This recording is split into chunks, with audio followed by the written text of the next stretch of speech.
You're not talking, because I can't hear you. Yeah, I think he's still getting the stream set up. I'm assuming. Yeah, we're That's Holding like, it's pattern. quiet. It's like, okay, Yeah. let me make sure it's not just us. No, you're no, fine. nobody's saying anything. That's all. Just nobody's talking. we're just waiting. We're waiting anticipation. When you have a 6-year-old that can't keep his mouth closed for more than 10 seconds, Oh you get God, used to constant noise. When the oh my I've goodness. seen that meme. The one thing all parents fear is utter silence. Yeah. Mhm. Yeah, it's definitely anxiety triggering for sure. Oh man, was it Ave Dice that she got that? I think one of the kids brought it. Ah, dang it. Yes, I'll be muted a lot. Thankfully, Oh, you so this is mostly just adorable. fighting, so we won't have to talk. Yeah, I know, Koo. I know. Oh no. That's why you like that vampire imp plushie. It is a very It nice is- plushie. It's very cute. I saw it and I was like, It looks oh, very it's a little it bat. looks very squeezable, and also like it's trying to stab me at any moment. It's very cute. Yeah, the Veil of Eternal Night Kickstarter is essentially just one big vampire campaign. So Oh. Oh, really? I need to look into that. Dice here's vampire campaign. Tell me more. Right? Anything gothic horror, anything horror themed, I'm in. I mean, I'm saying that as if my interest didn't immediately spike upon hearing that. So who the hell am I to say anything? Right. All right, almost there, folks. Thank you for your patience. Had to get me something to drink at least. All right. Okay, this actually looks really good.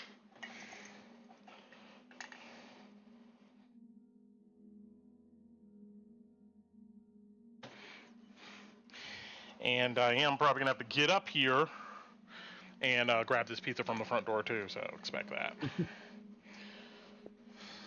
All right. Okay. There we go. All right. I Feeling sent you the settled. link there. I saw it and smiled. Okay. Okay. Kevo as well. No, I just can't look at it while we're playing. Thank you. Alrighty. So we're live. We back. All right. Late, but we're still here. Better late than never. Pretty much, yeah. All right. So, like I said, we're going to skip the recap. We know what's going on. We had a little Cola body lore, and then you guys got to business getting to the market in the inner city of the ruins of Drakkenheim. You guys were sulking around being hunted by some Garmir. So that's where we were last time. So I'm going to go ahead and leave it up to you guys here. We can, if you guys are comfortable with continuing our lore here first, we can do that, or we can wait until next time. If you guys want to hop straight into battle. What's up?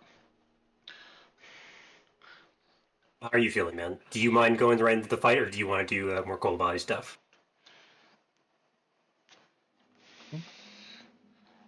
Considering a late start, do you just want to hop in and save the next Kolobati part for next week? All right, that's what we'll do. I'm I with think that's that, smart. yeah. Yeah. All righty then. In that case, let's go to our encounter.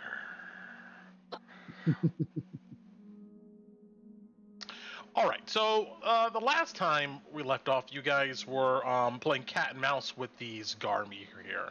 So let's go. We already got our initiative going. We're good to go on that. And let's see. What did I want to do? Let's go to here we go. I think we're gonna do this one.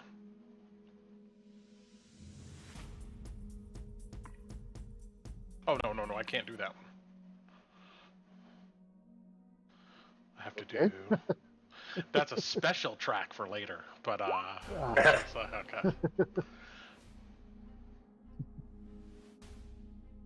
All right. We all good? We all ready to hop into this? Let me share my camera here. Everybody's Gucci. It looks like we don't have Kalina here this evening. Okay. Let's see. I'm gonna share my camera under resources here. All right, and it looks like we're good to go. All right. It's late evening in Drakkenheim.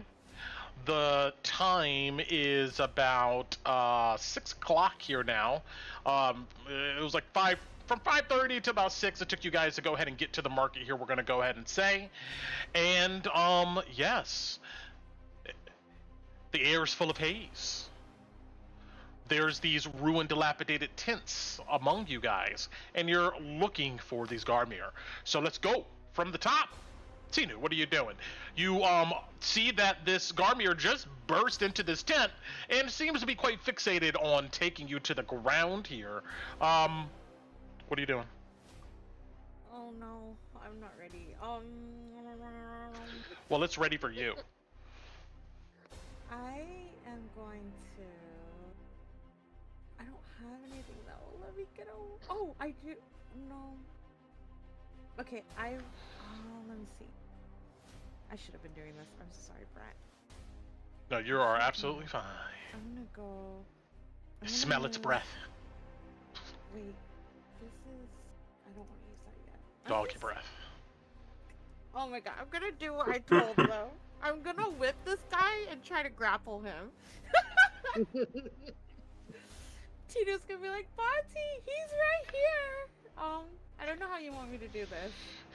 Does this whip have a grapple property to it? I don't think so. I think flavor-wise, she just wants to use she wants to grapple the creature. Yeah. Oh, you just want to grapple him? Yeah, you sure. You can try to grapple him, yeah. Yeah, but for flavor, she's using her whip. She's gonna try to, like, hook it around him and then, like, hold it. What do I roll for that? I think it's an attack roll. In 2024, it's a saving throw that he makes. No, it's under 2024 rules. She makes an unarmed attack, essentially. Right, but you don't have to land an attack. The enemy has to make a saving throw if she chooses to use the grapple instead of You damage. have to do the attack first in 2024, and then you have the grapple DC that has to be beat. What's the attack roll? It's a D20. It's your unarmed strike. It should be on your D&D Beyond sheet under your actions. It's not there. I don't know why. It's never there. I know in my case I removed it from. But... This thing growls at you. He's like, "Hurry up and try to grab me." It's just a D20. What is it? D20 minus my strength? So Plus your D20. proficiency. Your proficiency. Yeah. Wait, what? 4 people. Also- Sometimes. It says you make a melee attack that involves using your body to deal one of the following effects. Make an attack roll against the creature, and on a hit, you deal 1+ strength mod. And then it says grapple. The target must succeed on a strength dex save, DC 8 plus prof plus strength, or it has the grappled condition. So I don't think you make an attack roll. I think he just makes a save. So if it was a roll, it's D20 plus my strength. Plus your proficiency. So it's 9 plus 3. Got it. 9 plus 3, no bueno. You try to take your whip and maybe wrap it around this guy's neck or hook it onto him. He just shoves you back. A really strong arm. You just hear her go, "Ee!" It growls. And she backs. I'm gonna back up. I don't want to leave whole body in here by herself. Hold on. Let me see if I have that. I really didn't want to use this. Okay, I'm gonna cast Sanctuary on myself then. Smart. Yeah. Bonus action. And For a I'm not moving, flickering so- second, there's a shimmer of energy that comes around your body as you brace for this creature about to attack you. Anything else? Nope, that's it. Understood. All right, moving on. Loey, Okay. You're I don't in the want. tent. Shit. I'm going to switch because Loey realizes that he's not supposed to be making this much noise, so he's going to switch to Whisper. And I'm going to make Okay. some shots at this guy. First attack. Oh, it's a 13. That'll miss, I'm assuming. Yes, you shoot at it, boom, you can see your bullet create a hole in the canvas here, right past its head. And then he'll attack a second time with extra attack. 21. You correct your shot, and it lands true. Roll some damage. You're going to take... Oh, you maxed it. You're going to take 16 points of piercing damage as it lands perfectly under that guy's clavicle, nearly clipping the bottom part of his neck. He howls in pain, and he'll take the 16, but he still stands strong. Anything else? Nope, that's it. Moving on. Back to Kolabadi here. You are in this tent with this Garmir. Okay. Oh. Don't particularly like the sharing this tent with him, so going to launch some ghosts out of my hands at him. That's going to miss. And secondly, 17? That connects. okay, he'll take 9 force damage and get thrown back 10 feet. Seeing him tussling with Tinu, your screaming ghost connects. And yeah, you see he gets blown back 10 feet. Okay. And bonus action maintained for that, and we were here to help support Kanu as she needs it. Understood. All right, keeping things moving. Alice. Yeah, Loey steps up and tries to blast this guy twice with Whisper. Yeah. Do I know we're in the sorry, I'm trying to talk loud enough. We're in the tent with it, right? Yes, you are. Which okay. Yeah, I'm gonna if I back up one and then do a diagonal to get in front of it, you allow me to use that for the charger feat? Yeah, if you back up one north of your token, yes.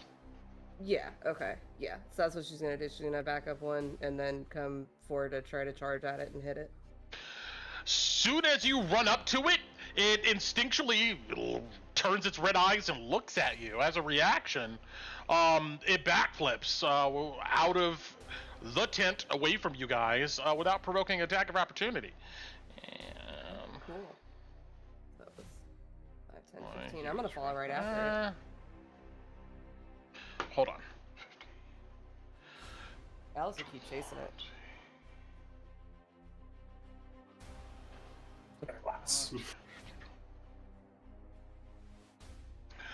All right, you exit out the tent. You don't see it. I couldn't have been moving with it at all or anything. No, it reacted to you and it just scurried away. You can see movement from this tent here. Alright. 25, 30. I can't see into the tent. Okay. You step in here, you don't see it. Mm-hmm. Alright, well, I'll bonus action dash, so that would have been 5 feet. I don't know where the hell it went, but fuck it. 15 feet. Is this a tent in front of me, Brett? Yes. Okay, I'm at 15 feet. Yeah, she'd pop in here, not seeing it. It's 20 feet. No. You come Beautiful. directly. Yeah, you come inside here, and you see it turns around to face you.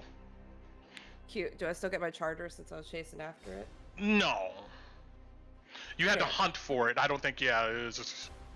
No, it's fine. I'm gonna try to shake it. Fuck it.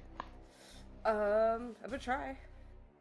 It's always worth an ass, man. 27. Man, I wish I crit on 19.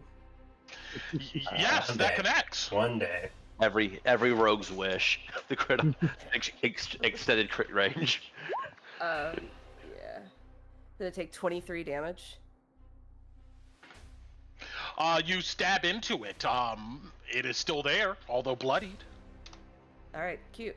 Because I hit it, it doesn't get... Well, it wouldn't even matter. I'm gonna step back, because I have enough movement to step back and charge at it to try to hit it with my charger feet with my offhand. I'm gonna, like we talked about last time, I'm gonna say that if you back up out of the tent and then you just try to rush blindly in to attack at it, your attack will be at disadvantage. Nah, yeah, never mind. I'll just shake him. Got it. Got it. I see. Got it. We'll try. Doesn't hit any. I don't think a 15 hits. He bats your blade away. Yeah, and I'll just I'll let out. Oh, man, I would know this, but Alice would know this. I'm just I would let out 2 short whistles so Loey knows where I'm at. And that's it. Understood. Kaput. You see Alice disappear out of the tent, chasing after this Garmir. What are you doing? Going to 5, 20, 30. You can see the silhouette of Alice just inside the tent, tussling with this thing. So do I have any visibility on the creature itself? Not really. Not without stepping inside, which would be right up here or right below her. Here.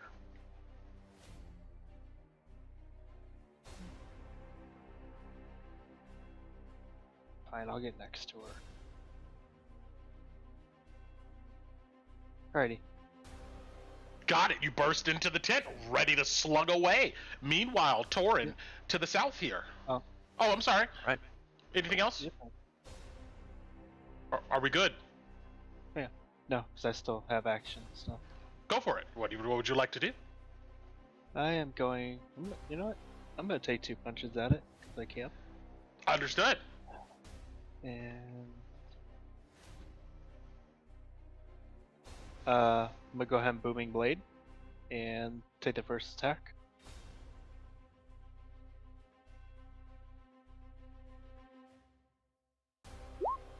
$23 to hit. I'll connect. Cool. And we're going to... plus... Not bad roll. 17 points for the first attack. Your thunder gauntlets slam into it. Loey, you could hear this echo out through the market square as you look at Whisperer. And he'll take how much? 12? Or 17 for the first attack. got it, 17. Second attack is 17 to hit. You punch him square in the jaw once, knocking him off balance, and your second fist connects. Cool. For 8 for the second. Got it. And then I'm going to use my Guardian Armor to gain 6 temporary hit points. Yeah, next to you, Alice, you see Kaput's armor begin to like kind of glow, making a whining noise. Cool. And that is all I got. All right, over to Torin. Yeah, All to right. the south here. Yeah, you can hear like some explosions to the north. But what are you doing? All right, first step out of the tent. I do see this guy. Do I, or is he in the tent? Technically, you know what? He's right there. You see him. Okay, I just wanted to make sure because I could see him on this map. So, Yes. yeah, you know what? I'm gonna go up to this guy. So that's 5, 10, 15, 20, and I'm going to try to hit him this time because I know these guys continue to try to run away. I'm going to try to hit him with Booming Blade. Soon as you run up to him, he uses his reaction seeing you coming, and he dives into the tent, and then he disappears. Okay, so I'll wait. Hold on. Yeah, Alright, I'll go go for it. after him in the tent. I have 10 feet of movement. You step into the tent, you can see the back flap of it, like, just billowing in the breeze, but you don't see him in here. Like this tent. Yes. Okay. It looks like he probably went, oops, I'm on a different layer. He probably went, this way. Alright. Cool. I'm gonna dash. So 5, 10. Burst out in the tent into the next. You can, see the flap of this one here in the breeze. You can smell him. 20. Yeah, you see him right there. Yeah, I have to dash to get to him, but that's my turn. Understood. He comes to a skidding stop, and he turns around towards you, Torin.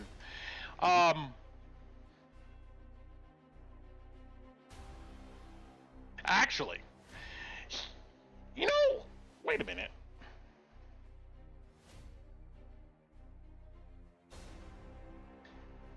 He backpedals away, 5'10". You get attack of opportunity, but he Cool, I'm gonna use my backpedals from Booming you. Blade now because I have Warcaster. So let's see if this hits for.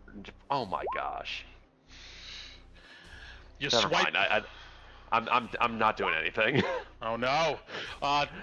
Twilight glowing. You swipe at him. He comes to a skidding stop and unhooks his longbow, and he tries. You see, he knocks 3 arrows, and he shoots them all at you.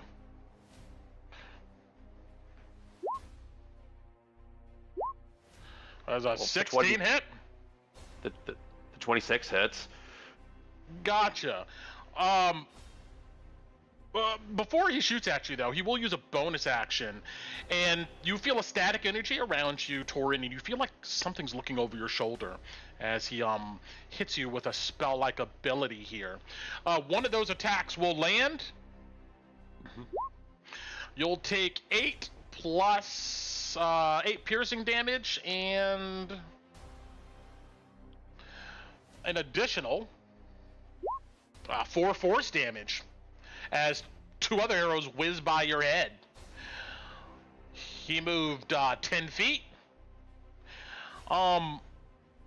You are slowed, Torin. And then you see he just narrows his eyes and ducks into this tent here.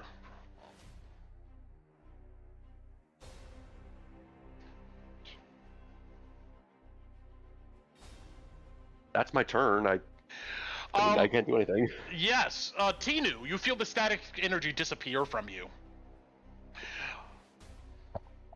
And meanwhile, up to the north here, where Alice is currently at, this guy who just got walloped by Kaput. Let me just cycle through so we can see here.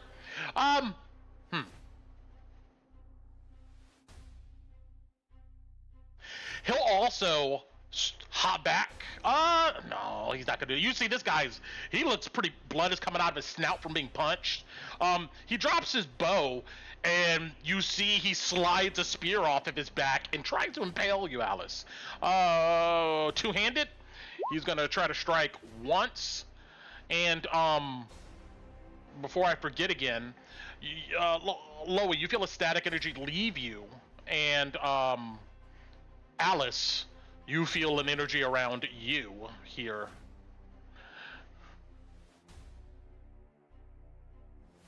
As a bonus action. He'll then try to poke you 2 more times. You duck one of them, but does a 20 connect? Yeah. Mm-hmm. All right, 2 of these will connect. You'll take a total of 17 piercing damage and 8 force damage. That was from both hits? Yes, as he stands toe to toe. How much would the first hit be? Because I'm gonna uncanny dodge that one. 13 and 12. The first hit would have been 11 damage. And his second hit would have been 6 damage with the spear. And then he would have popped you for, well, you're right, Alex. So with the boom, with the hunter's mark, it would have been 13. Yeah, 13 and 12. So. Okay, so okay, got it. Thank you. You see, he then swings his tension to kaput, ready to fight him. I believe that's that. Oh, that's right.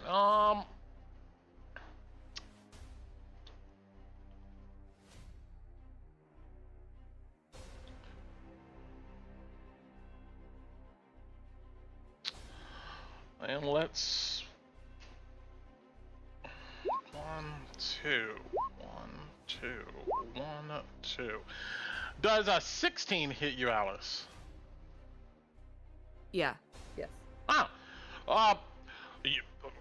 Kaput, Alice, you see the tarp of this tent just get shredded as 3 arrows blindly fly inside of the place, one of them striking Alice, and you'll take 10 points of piercing damage and you're slowed. Oh. And that's their turn. Back to the top of the order, Tinu. Brent, this tent, is it like just the top part, or does it come down on all the sides? Most of them come down on the sides, but it's kind of ruined and tattered. So would you say, would we say that I saw where Thorin and him ran then? You would have saw their silhouettes outside kind of battling, then yes, you would have saw that it looks like they've retreated southeast of you. Okay, so I guess I'm gonna go 10, 15 here. Soon as you step out, you took to the right. You see a Garmir emerge from a tent looking behind him, but then he looks at you and growls. Oh, he's over here, Thorin! And I'm going to firebolt him. Oh, it's a nat 1! What the fuck are these rolls? No bueno. He just kind of flinches and it just goes over the top of his head. And it looks like he's about to spring at you. Anything else? I'll go here. 5 feet. I'll be like, come get me, I'm right here! That's my turn. All of you hear this. Loey, back to the north, alone in the tent.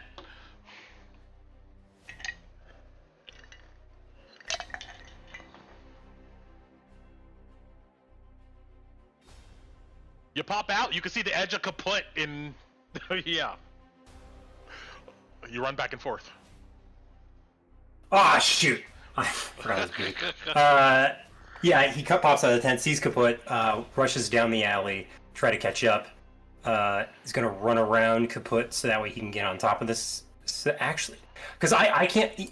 I can see him where I'm standing right now, Brent, but I'm assuming there's a tent flap around all these people, right? Yeah, you just see their silhouettes and them generally moving inside, but no good bead on who's there yet. Okay, then he would come in so that way he could see, and I'm assuming he's gonna react. Oh yeah, you know it. Soon as 3 of you emerge, he immediately scurries out of the tent as a reaction. 5, 10, Okay. 50, 20, 25, 30. Yeah, he runs away. What takes direction 10 did he thunder run? damage as he moves. True, Oh, how that's much? true as well. 10. Another booming explosion echoes out, and he yelps as he disappears out the tent. Loa, you get a sense that he moved southwest. Southwest, Loey says as he begins trying to follow, and he comes out to the tent. We can get to here. You burst out to see 2 of them standing there, looking at you. Is one of them bloodied? The one I was hunting? Yeah, you're fighting? that one right there. He points at you and says something in some Gnollish language. I point at him with my firearm and fire at him. All right. I can play the pointing game too. One shot from Whisper. 24 to hit. 24 connects. You're gonna take 12 points of piercing damage. Your bullet goes directly in his forehead, and he just stiffens with his arm still extended out, and he just falls backwards on the ground. I then turn to the other guy and I fire at him. Got it. 16 to hit. 16 on the nose. Alright, you're gonna take... Yeah, I'm gonna have to save that. You take 6 points of piercing damage. It's just a grazing shot. Got it. You will shoot one of the knolls, and you then swivel, pop the other. He staggers a bit in surprise at your accuracy, but he's still there. Alright. Oh, hold on. You were alone because I killed your friend. I'll crit fish. Nope, you're fine. Understood. Kolabadi.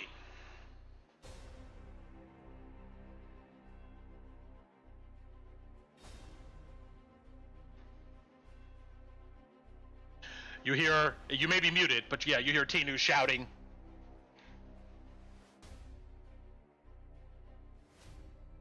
Yeah, Oh, yeah. I heard her shouting and pop out there, see him, and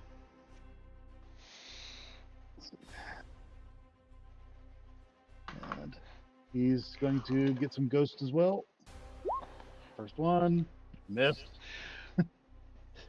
With a flourish. Well, there's the balance. Hell in heaven. 24 force damage and launch 10 feet. Yeah, you just emerge out of the tent with a burst and begin blasting. One misses, other one impacts his chest. He flies backwards up against the wooden wall, taking 24. Yeah, double max. He shakes his head like a shaggy dog does and refocuses. Anything else, Kolabani?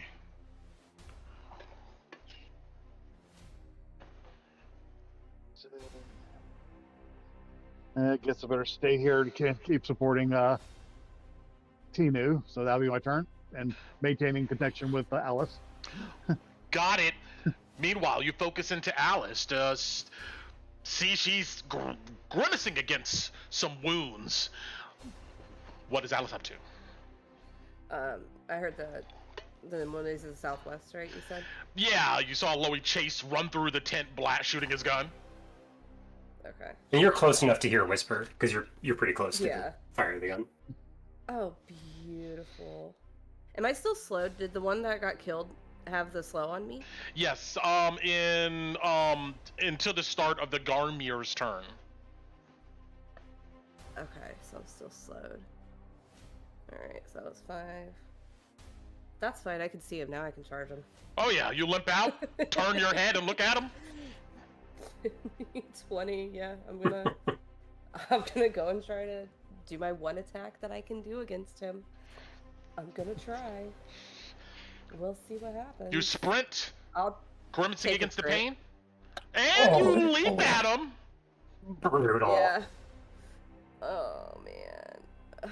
Did it do my damage rate?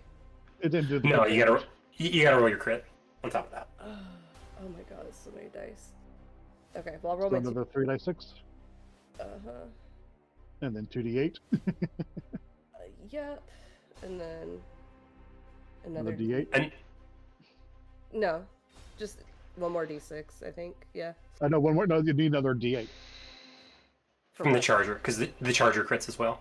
The d8 was the You're right. I'm sorry, guys. I have You're no good. How brain dare for- you be sick? I know, right? Well, 42 damage. Thank you. How much? 42? Yeah, that's how the math Yeah. works. That's what the Yeah. math said. He's still alive, but you leap onto him and embedding your blade into his upper chest, and then you kick off with your feet to land back on your own legs. He stumbles backwards in surprise and looks down at the gushing wound, but then he slowly looks up at you, and you see resolve come over his bloody red eyes. Anything else? Yeah, she's gonna, since she's bleeding, not looking too great herself, she's just gonna spit her blood into his face and take off. All right. Gonna hop back in this tent. Well, I don't see anybody else, right? Nah, Loey's there.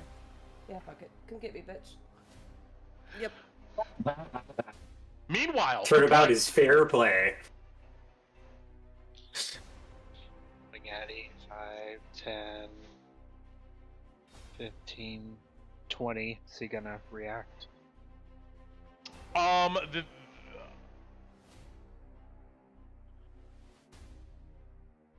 It is a new turn. But he chose not to react to Oh, Addy. we got lucky. Well, he's not smart. He's not that smart. All right, his brain is well, he's not that smart. This guy is not that smart.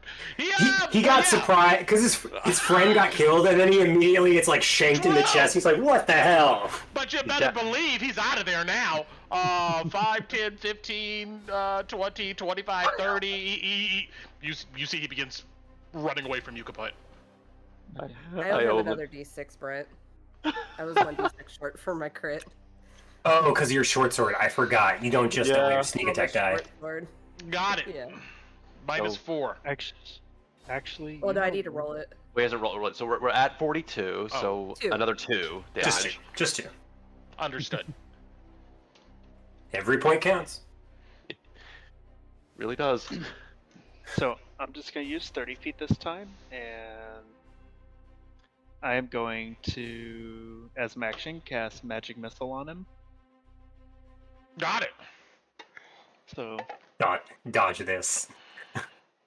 Mm-hmm. Let me do the third roll. Alright, so 11 force damage. As he leaps away from you, you can see the distortions of air pummel into his back. Almost, he sends him stumbling almost to the ground for 8, 12. You said 11. How much? 11. 11. Got 11. it. And that's it. Understood. Meanwhile, you can hear this casting Torin to the north of you, but you're chasing down this knoll. What are you doing? Well, the thing is, I heard Tinu in trouble, so 5, 10, 15. Don't see anything. I'm going to hold my action because this is close enough. If I see one of them within 60 feet, I'm going to cast Toll the Dead. Understood. All right. And this is where we take a pause while I get my pizza really quick. So I'll be right back. All right. Enjoy.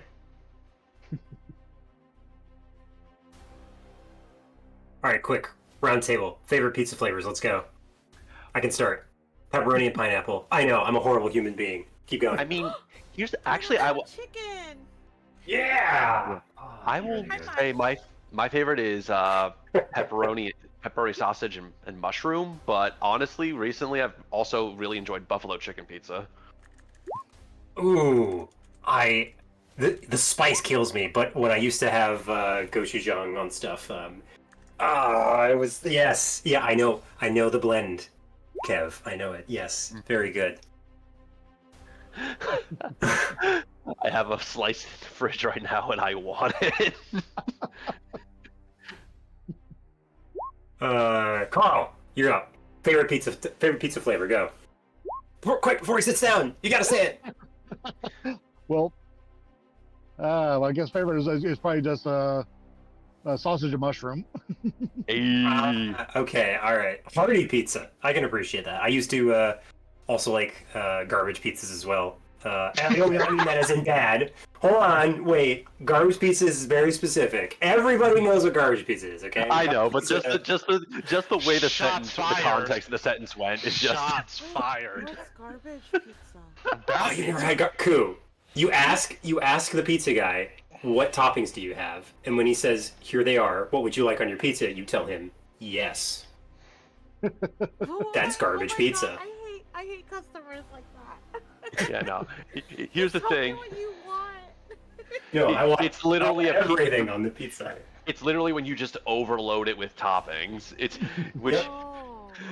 So what he's saying is a legitimate thing you can do, a legitimate kind of pizza. It's just the fact it's called garbage pizza. Just when we're talking about our favorite flavors, it's just funny because it's like. If I was the one taking your order, you would have gotten a cheese pizza. Because I would have been like, I don't think this guy's want any topping because he said yes, so I'll Just make Koo yelling back, I got a complicated order, just give him cheese. Shoot. If it's good cheese, it's probably fine, but it's actually sauce. That's the most important thing in a cheese pizza, because that's where all the flavors come from. I would say sauce and Cheese what pizza. and the thickness of the cheese, because when you get a really thick cheese pizza, it makes all the difference, for Mhm. better or worse. Or, like, if you're gonna do really thick like that, you gotta do, like, Detroit deep dish or something. Ooh, I love Detroit deep All dish. right, let's hop back in. What about Chicago deep dish? Let me see here. Also I'm good. fine with it, but I prefer Detroit. Let's see. It's because of the pan sides, Carl. It makes the everything around it really crunchy. Which, if you do like pan style Chicago, it's pretty good. All right, sorry, Brent. We're good. We're not talking about All pizza. right. No problem. All right, back to it. Pizza's over with. Yeah, it's the Garmier's turn. This one to the south of you, Tinu. Let's see. It stays where it's at. It unslings its longbow. And you see it grits its teeth. As a bonus action, it's going to change its hunter's mark to Kolabati here.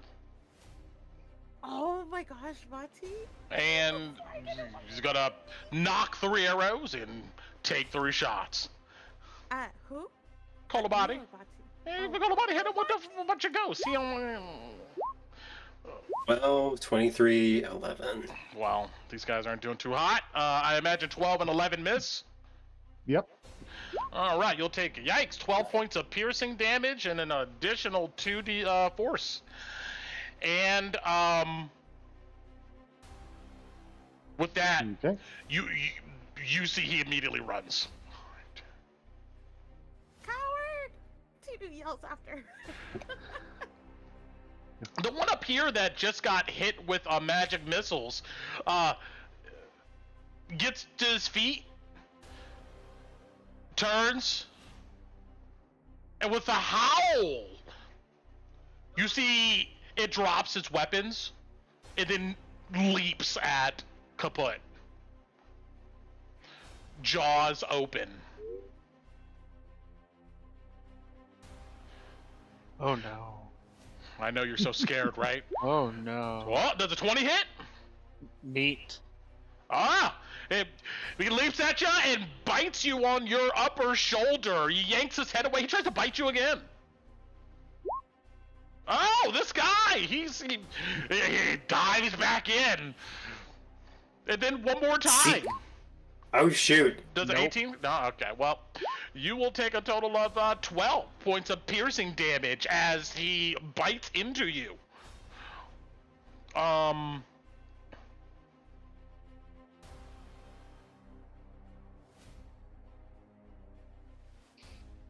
Nobody here's bloodied, right?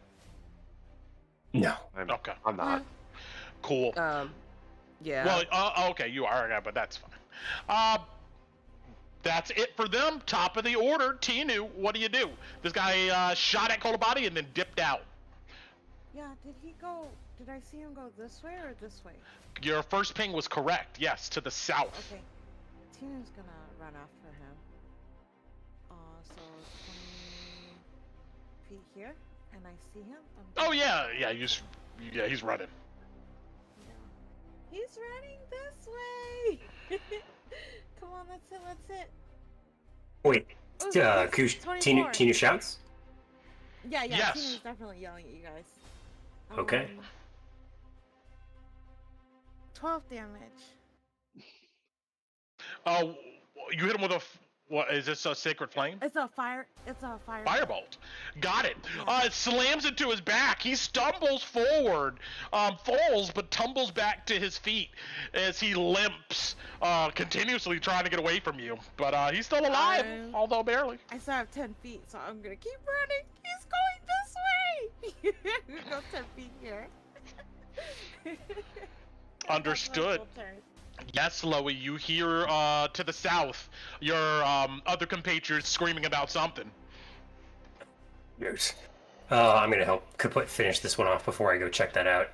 I'm going to come to here to get a clear line around Kaput, fire on him. First shot with Whisper. Oh, beautiful. 28 to hit. That'll hit. I'm going to take 15 points of piercing damage. Kaput, you're splattered with blood as a bullet launches into this guy's upper chest. He's barely alive. He stumbles, dazed at this impact, but he's still there. Louis takes a second shot, hoping to finish him off. 18 to hit. That'll connect. And you're going to take 9 points of piercing damage. And then you're splattered again, Kaput, as another bullet plunges into this Garmir. He stumbles and collapses to the ground dead. Adi, we're going after Tinu, Louis says to the tent.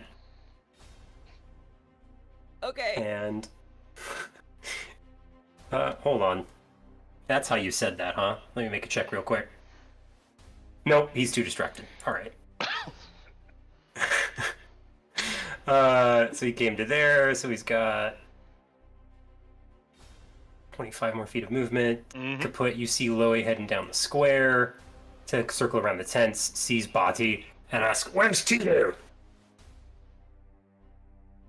And she'll like point with her cane down this direction. Got it. Southwest! Loey will shout over her shoulder towards Kaput. And, bonus action, reload Whisper. Understood. Kolabati, what are you doing?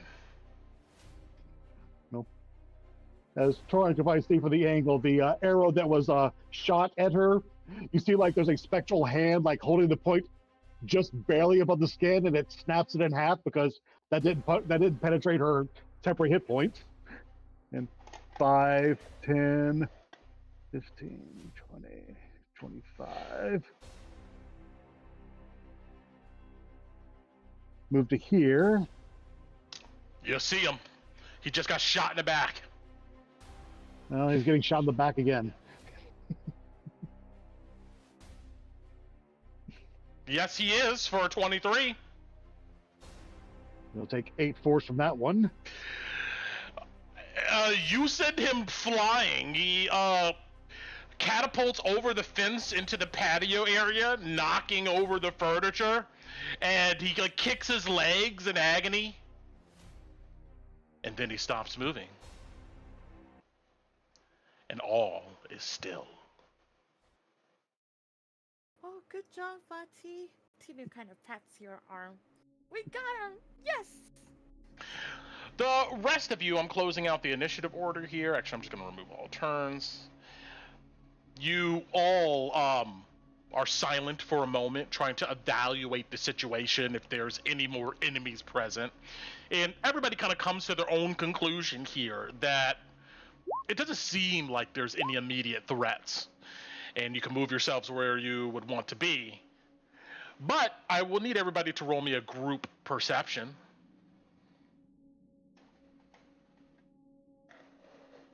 Okay. As I say, Alice is gonna check the tent she's in. Everybody else can deal with what's outside of there right now, but And I'll tell Tino to check in on Alice. She got pretty badly mauled. Oh, okay. I'll go look for Alice. Which way is she, Vati? And she'll point her cane this way. Okay, I'll go. Tinu, are you wounded? Do you look really roughed up? I think I'm at half. Is You're that bloody? Yeah, okay. Loey does not think that that's super dangerous. You're fine. He trusts you. So he just follows you. He didn't say anything. I think I should be fine. I'm gonna... Alice, roll me a percentile. Cause we're not gonna short rest, right? And roll me a D100. If we try, we're probably gonna get interrupted. We need to find a safe place. Maybe the base of the tower. That was my suspicion, but What are you? Do you look really bloody, Alice? You see Alice is like limping around, like tossing stuff over in this merchant's tent. And Alice, you find roll me 29. Roll me d6.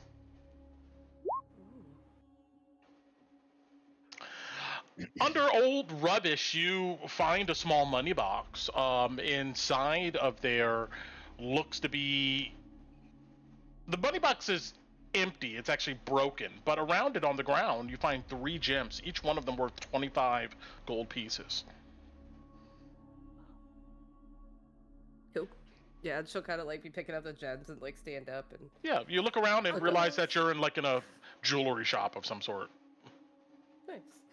She'll look at Should Tinu, you be doing like kind of that blink right at her. now? Huh? What Can else was I gonna use- do? If I look at her, does she look like she's a first level cure wounds or a second level cure wounds? I'm not. I can't. Can I roll Make something like a medicine. medicine? Is Yeah, she you can medicine? make a medicine. That is a Yeah, good yeah. point. Yeah. Okay, 19. I mean, you can reveal, I guess, how damaged you are here, Alice. If you. Yeah, I'm like what? I'm 11 points down from full. Oh, okay, okay. That's So, wait, 11 one. points? Oh, 1? 11, Oh, okay, yeah. okay. 11 from full is like probably a first level. If you were talking about wound Average severity. First level. Cure wounds. I walk over to her and I touch her. Roll high. Perfect. 11? Oh, Literal- oh yeah, okay. Literally perfect. Yeah. Good job, No. Tinu. Just enough without going over. Yeah. Okay. The aching of your wounds becomes numb as Tinu puts a healing hand on you, and yeah. See, between at least when you and Kaput heal me, it's not as creepy as when Bati has hands coming out of my chest. I'm just saying. And Wait, but she told me where Louis you looks were, over at though. Kolobani. Huh? Oh, Tinu says, but she told me where you were though. So I know. it works It's still in creepy. its own way. It's still creepy. For the group perception, all of you seem to be mostly distracted with taking account for each other. But I'll say this much: Kaput, you noticed it first as you look to the skies. In the distance, through the haze, on the tops of these crumbling buildings, you think you see figures moving around with yellow eyes, watching you curiously. Advice, but take no action. Then I'm gonna start looking through tents as well. Starting with the blue one. Wait, you said you'd tell us? Yeah, I advise everybody. Okay, roll me a percentile. Maybe we can make friends. I don't think they're friendly. I don't think they'll give up that roost like that. I don't know until you talk to You me. begin rummaging through this tent, Kaput. Seeing if there's anything here you can find. And Do I find a writ of lineage for the that'll be funny, right? for the other house? You find You the find key. a second, right? You find the key to your armor, right? Like, all right, Ah, I'll take it. Nani? As you look around, your foot kicks something, and then you hear this.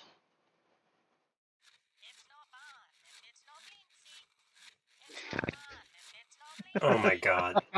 Brent, Wait. I could have sent you the file. You look down and see it looks to be about a 3-foot tall, matted, dirty, mechanical monkey. Oh my god. This monkey holds in one hand a red-headed woman, and in another hand a dark-haired male that looks regal, and he just moves his hands up and down. But this just keeps echoing out across the courtyard. Nani? I don't get it. What? Oh, good Q. I'm gonna attack it with the gauntlet. This is Dova. Dova's gonna attack it with a thunder gauntlet. Go ahead and roll an attack roll. Sure. 15. Your fist smashes into this thing. And then it stops moving its arms. And the light in its eyes go out.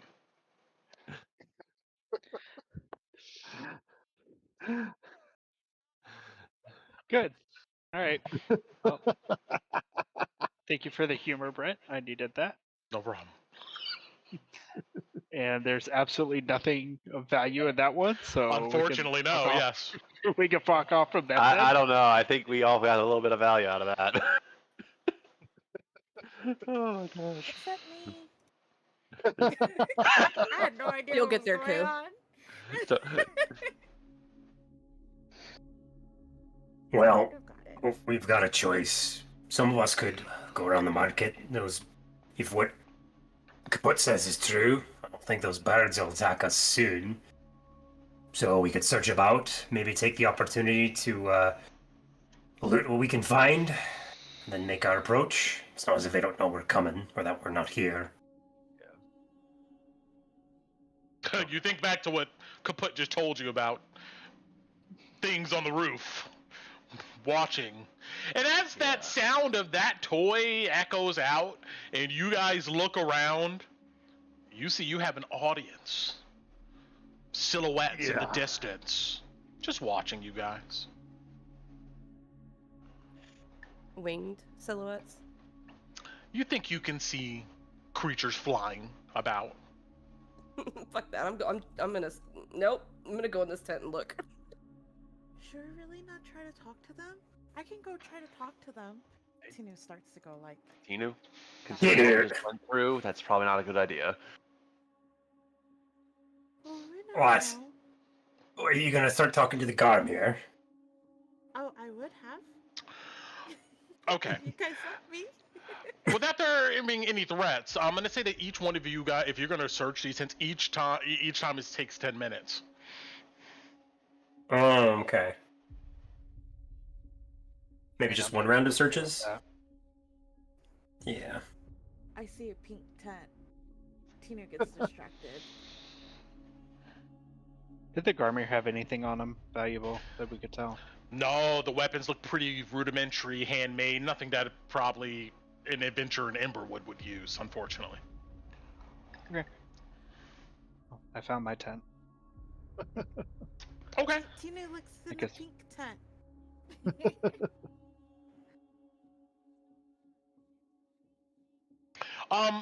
Anybody who's looking at the tent, you can go ahead and roll me a perception. Okay. Give me a pink dress.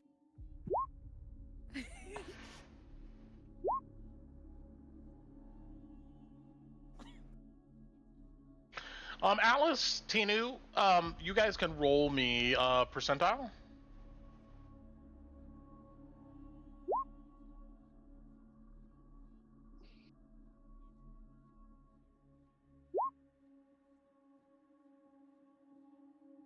Roll me a d6, Tinu. Oh God. You find a lost, dirty gem worth 25 gold pieces. Jim? Oh, Yes. Jam. Okay. Roll me Some a say precious d4, Alice. You come into this tent and look around, and you find a lovely portrait of Castle Draken. It looks like whoever worked here maybe painted this stuff themselves. Although the artist is probably unknown, but the frame is gold and adorned, and it's probably worth about 150 gold pieces. How big is it? Can it fit in Tinu's bag? Yes, it can fit in there, and you can say it weighs 5 pounds. Okay, she would bring that over to Tina because it won't fit in my bag. Let me put it in there. The rest of you, unfortunately, you just find refuse.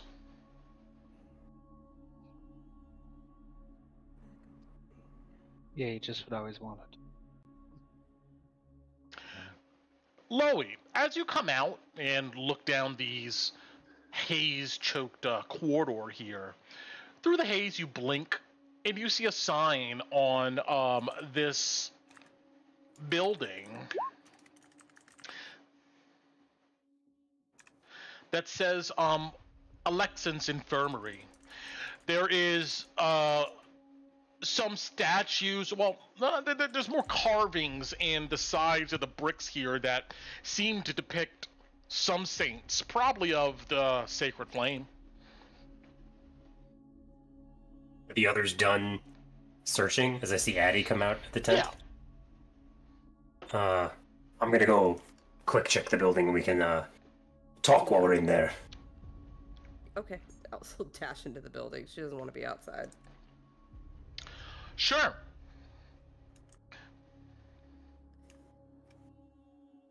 Yep, joined them inside, I guess. And as all of you step into this ruined building, you note your audience watches you, but does nothing. Let's see.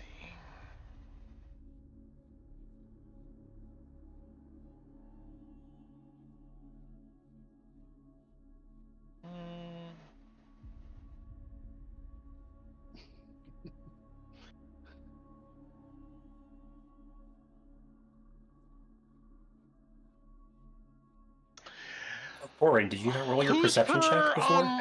I realized I had it now. Who in the party is proficient in history? Torin is. I am. Monty? All three of you would know that public infirmaries popped up all across the realm after the Great Plague, most run by the Sacred Flame, and this looks like one of them, albeit the luxurious in, although the construction seems to be a bit more mundane, we'll go ahead and say. The building is 3 stories. Inside, there looks to be a check-in counter and room dividers down the length of the space of the first floor, probably used to diagnose patients. You see chests, wheeled cabinets, cots are everywhere, probably tossed by previous explorers. A door next to the stairs at the rear of the building goes into a kitchen and supply room. Stairs have a sign near them that says, "To extended care." But that's what you see on the ground floor. If you don't do anything else here, let me know. Since I'm from this church and I do have proficiency in history, would I know anything like specific or weird about these infirmaries? I can roll for it too if you want. Yeah, roll me a history. Also, Kev forgot to roll his perception when we were searching the stalls. Yeah. Oh, Torn checked a tent. That was 24 perception. Got it. Roll me a percentile. Okay. Sorry, Brent. No, you're fine. Fine. Let me resolve this real quick. Don't get 53. another monkey. Yeah! We've run Give it into a- 2 monkeys now. The stall you're in looks like somebody sold wares dedicated to the old gods, little figurines, carved out of wood or clay or some type of rock. And you find a nice little silverine figure of what looks to be a raven, wearing a hat, almost like a witch's hat. It's worth about 50 gold pieces.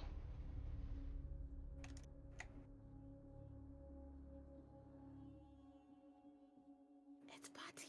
I'm just kidding. Back to the infirmary. What was about to be done? 22.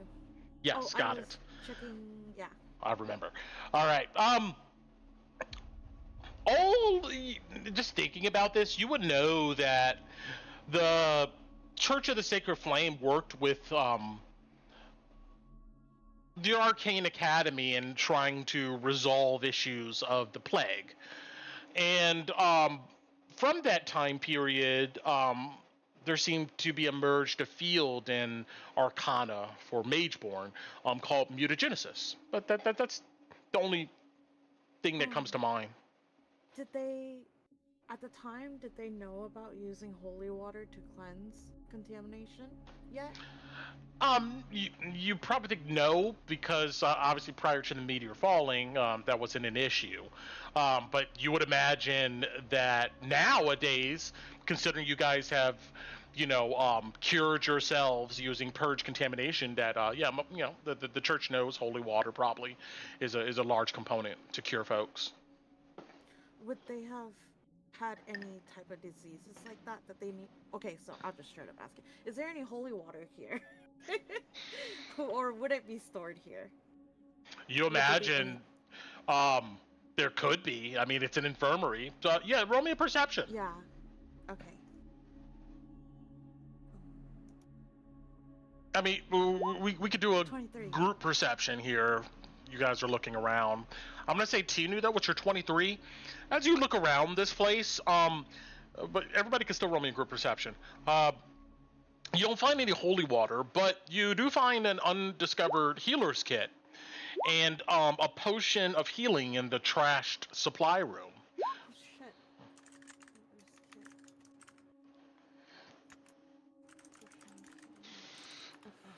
Unfortunately, we got some bad rolls here. Unfortunately, nobody else finds anything besides that. On just the first floor? Can we look at the other floors too? I'll let you guys roll again. You go to the second floor, sure.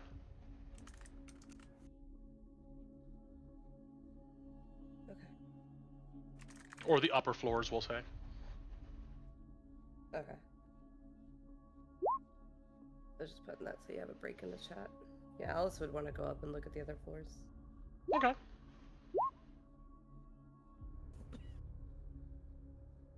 Body would want to check the upper floors too, just to keep an eye on our observers. Tina's on the hunt for holy water. Always love healing potions. All right, we got 1, 2.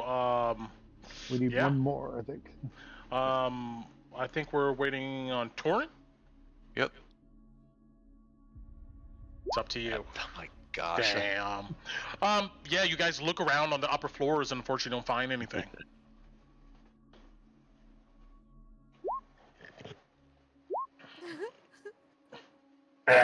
Bust. I expected Alright. someone to give themselves guidance, but that didn't happen. Oh, Wouldn't have helped. sorry. Well, you got a 23, so it doesn't matter. I guess, somebody else get guidance. But But all I right. could have gave it to somebody else. Sorry, guys. Oh, she's just fussing at everybody. Like, you guys ruined it. You guys distracted me. You guys come back downstairs to the first floor of this ruined building, and what are you guys doing next? Alright, we need to have a serious talk. Are we, leaving, spending some time out in the ruins, and waiting until they get their guard back down, and then coming? Are we searching the rest of the marketplace for odds, bobbles, and ends? What's the plan? Because, frankly, if we charge that tower now, we're gonna get swarmed. I don't know if we're ready for that. And if we are, I'm gonna get Talon out and start going skeet shooting. Why were those Garmir here, though? They were, well, considering the bodies we saw earlier, they were hunting the Harpies. They're at war, Tinu. They Or look territory. different. Out of character, they look different than the ones that hunted us, though, right? Right?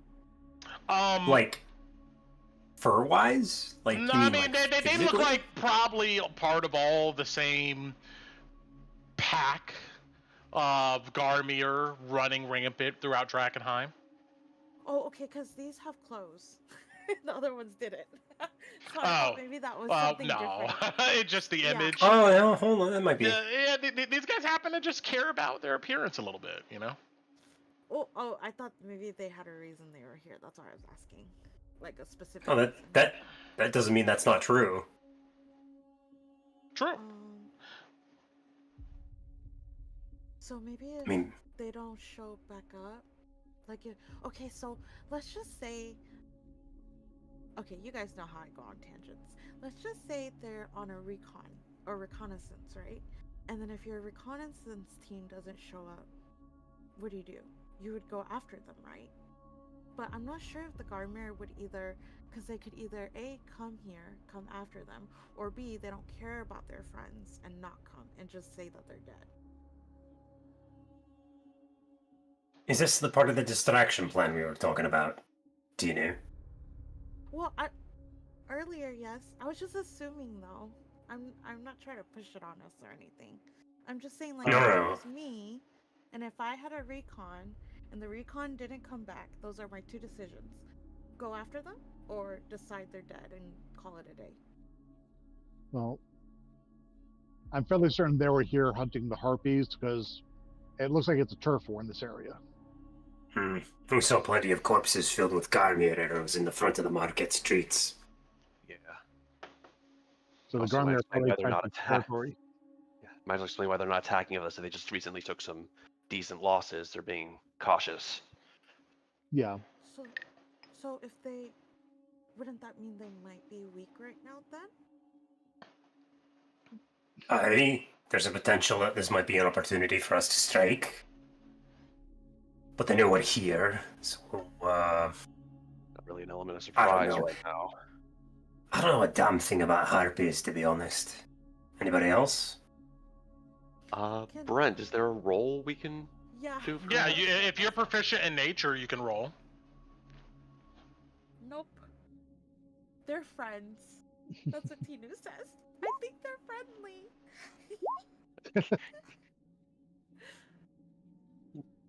Well, I think between me and Torn, we're about to come up with something. Yeah. 1 second.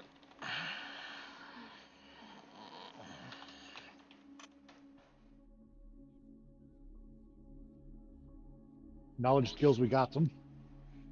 True.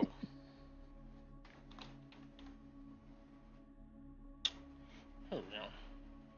Okay.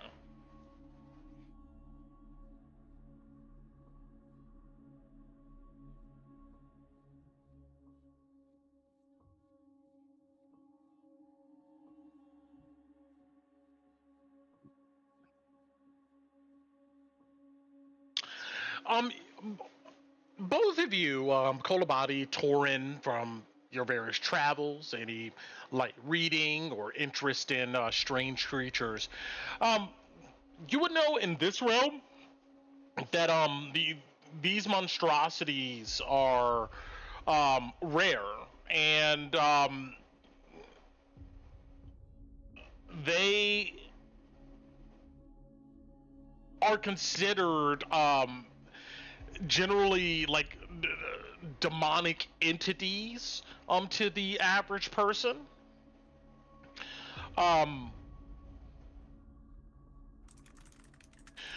You wouldn't know of reading legends of Harpies songs being able to carry potent magic that can affect one's mind.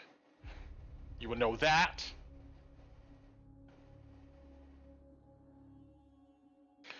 But you would get a sense that at this time, after the meteor fall, most people probably consider a harpy or these type of creatures creations of this strange paranormal mist. Whether that's true or not, that's up to discussion. But I would say the most important thing is, yeah, you would know that these creatures, through legend, can use their voice to affect the mind.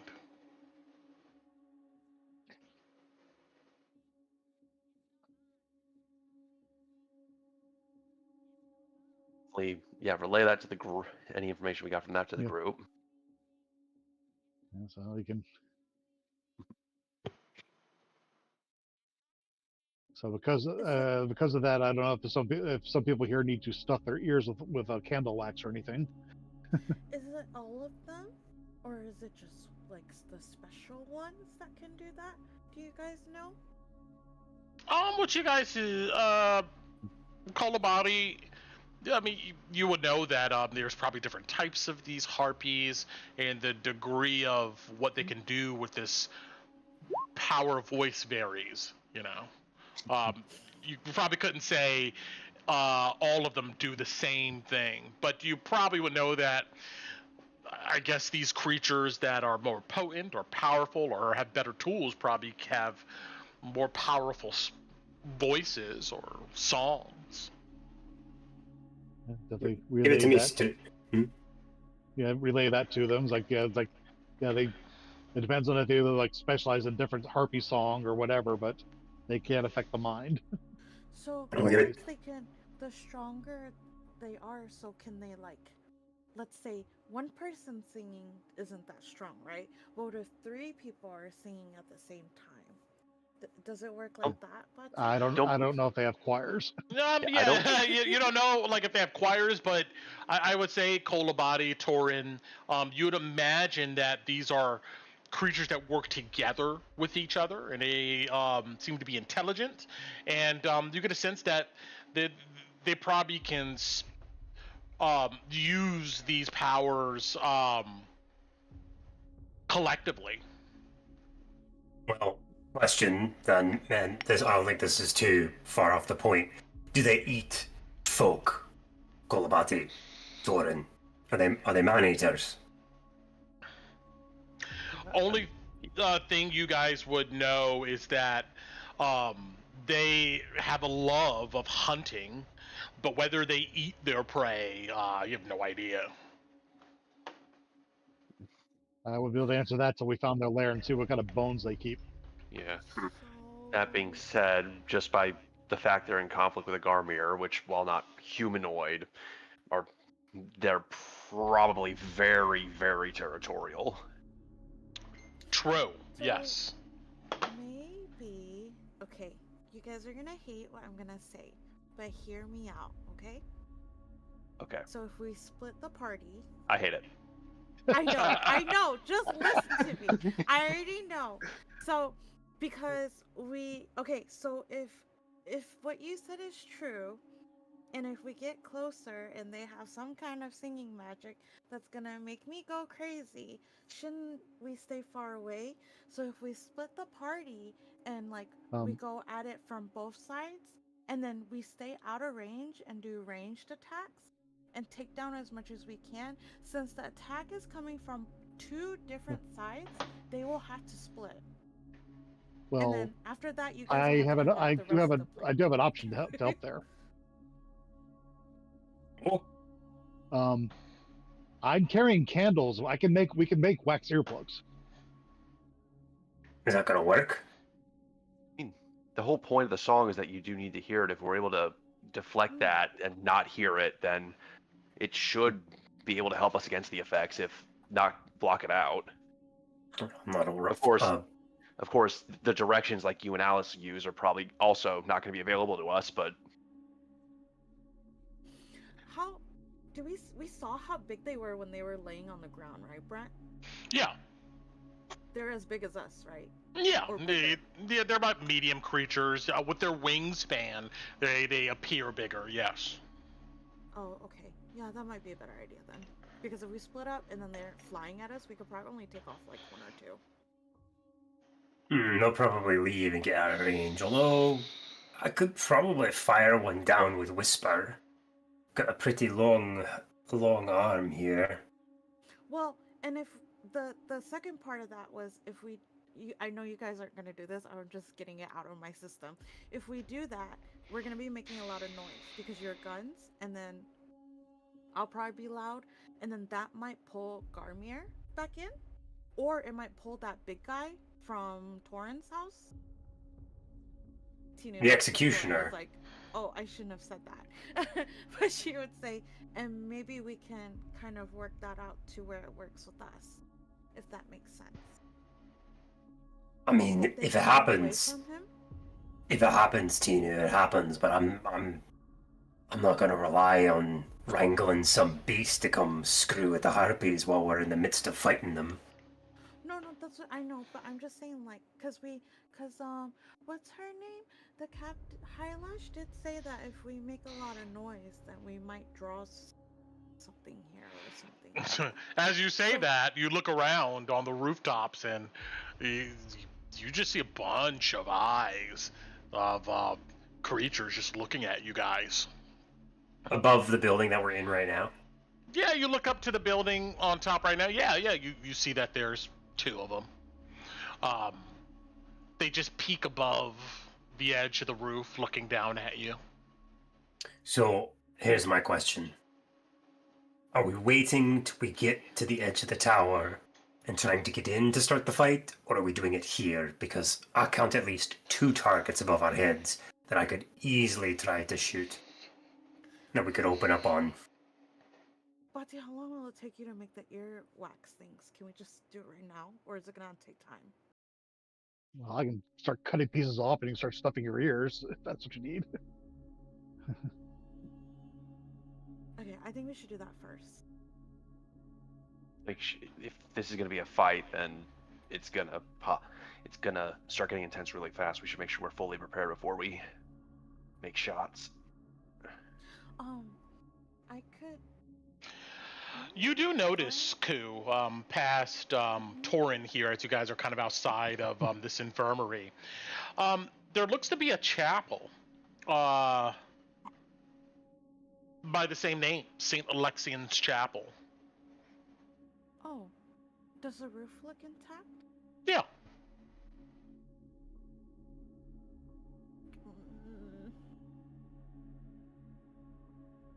Well, do you want to move to the infirmary and do our preparations?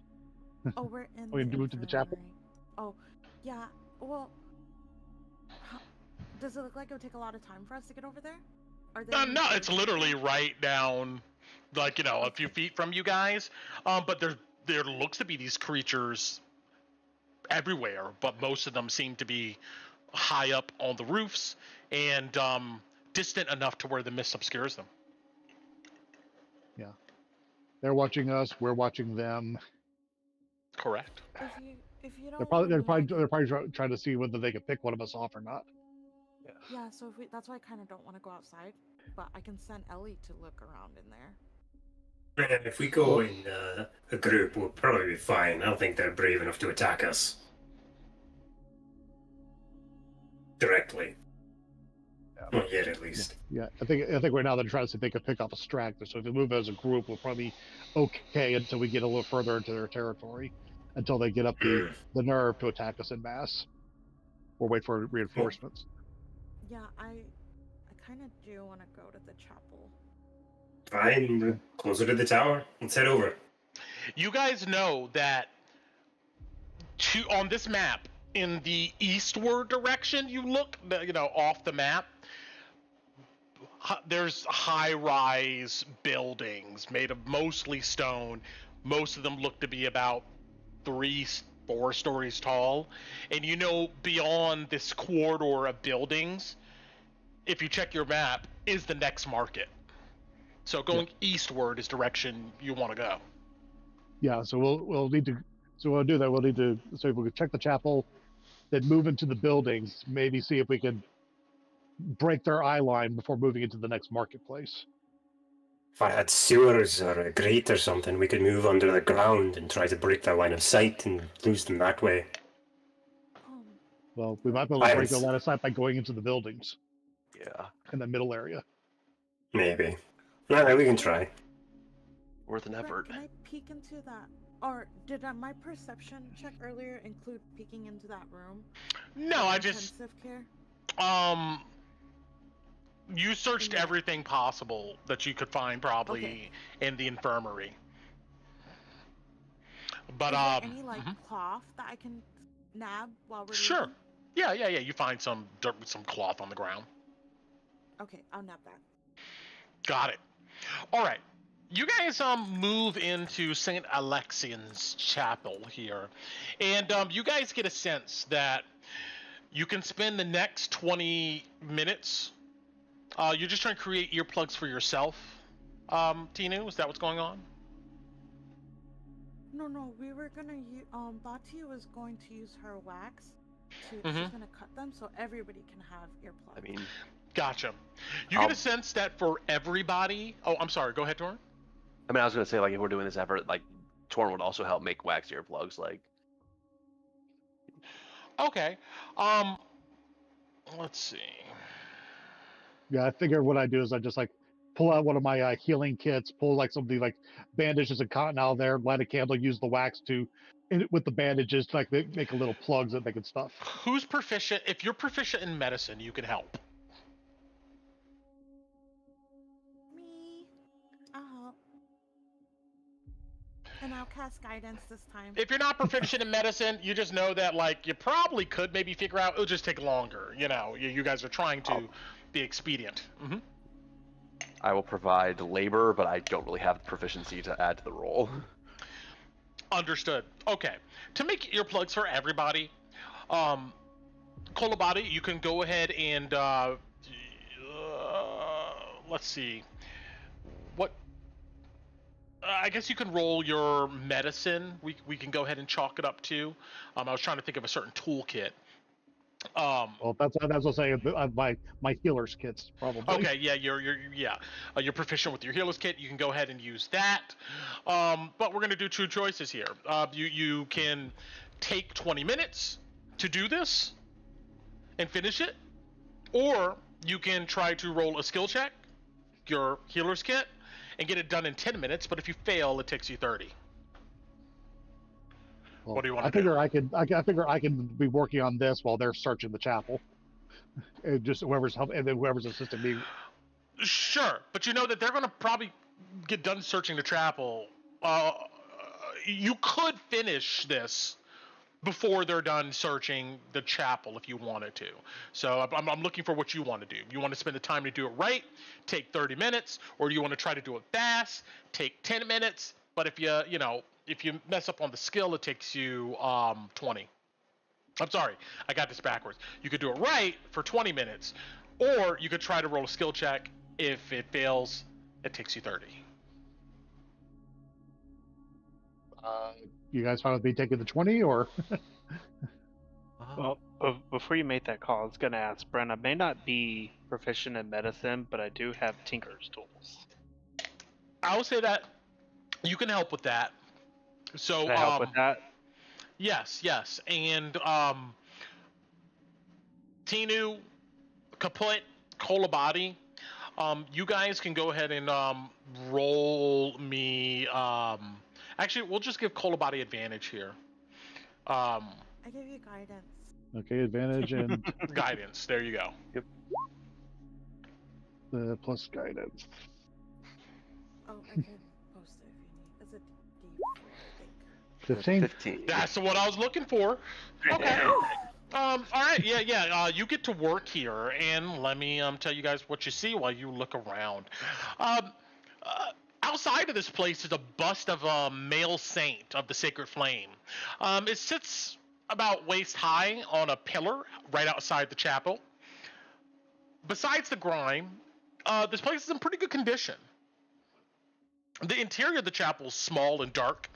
There are 3 rows of wooden ornate benches facing the back wall, where there looks to be a varnished wooden altar with a soot-stained brazier mounted on top of it.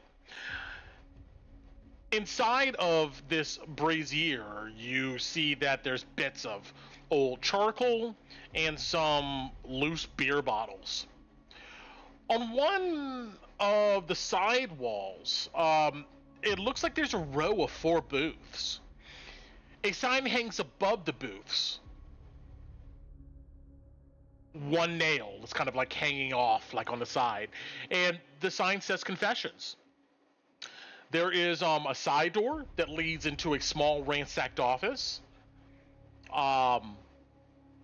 You see that in this office there's a metal ornament of the Sacred Flame's holy symbol, a flaming goblet that still hangs on the wall. But the rest of you can go ahead and roll me a perception check. If you want to do Sweet. something unique with this description, let me know. I would love to find the donations box, but we'll see what I find.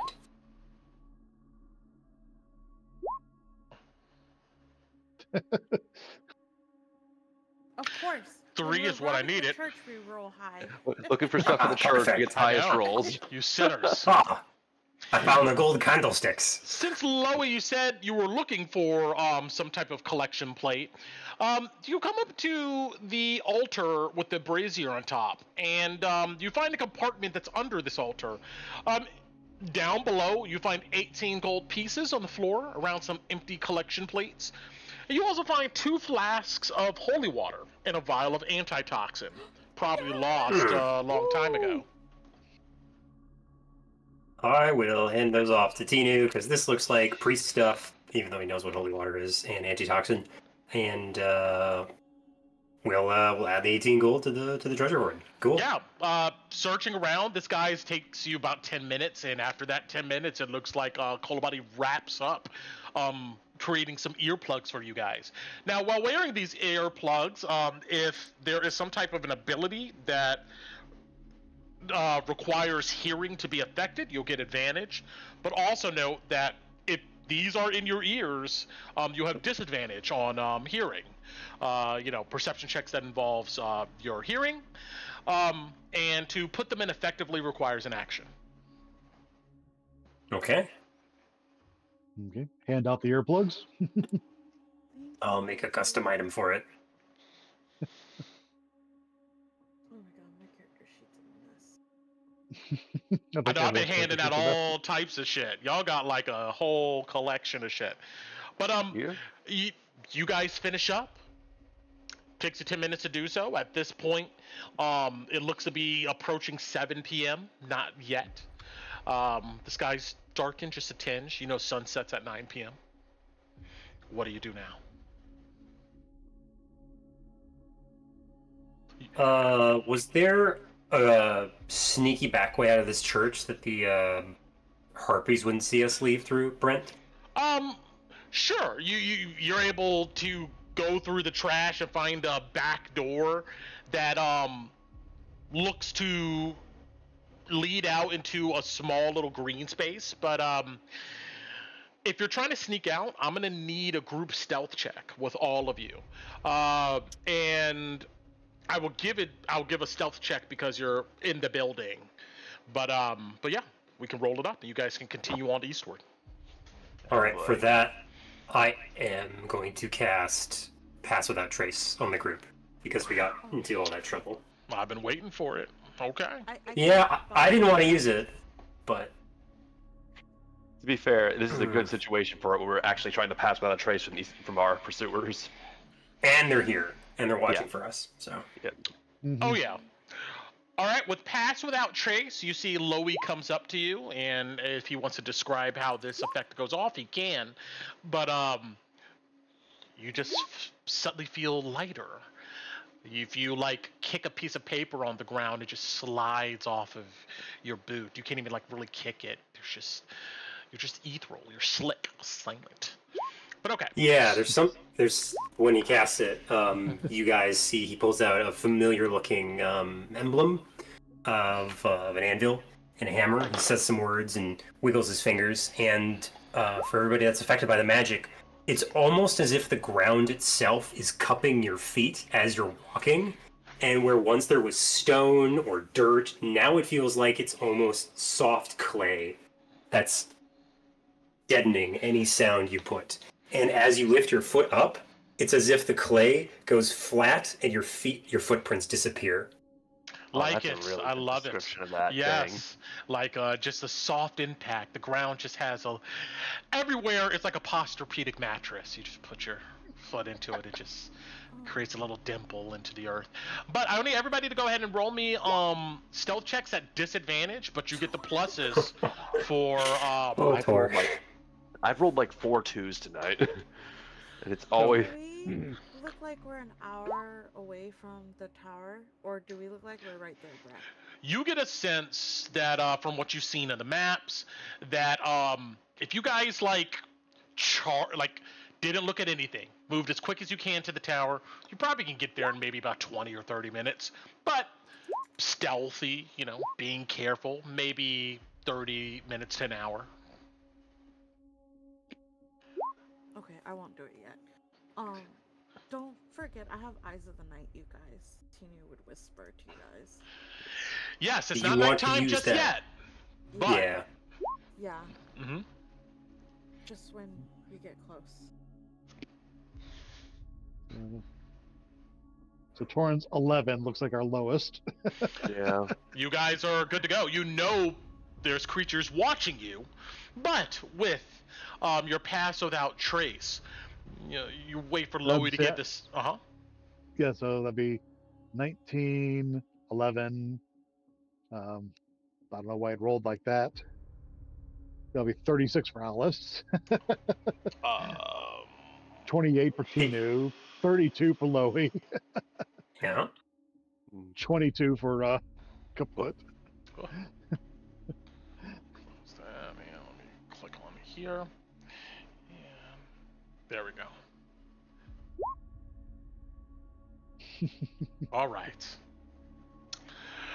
Let's see. You wait for Loey's signal as he's kind of glazing out the shattered black window, looking at these harpies, waiting for them to get disinterested, which some of them do, and seem to meander about doing other things.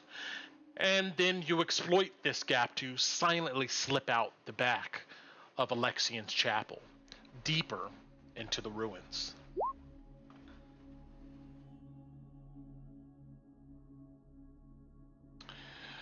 All right. As you guys move out into an alley and then maybe dip into another back door through some ruined building, who knows what it was for, you come out into another alley, trying to go ahead and cover you guys' tracks. You know that you lose a lot of these creatures seem to be observing you, but with Paths Without Trace, it seems like you lose sight of a lot of them.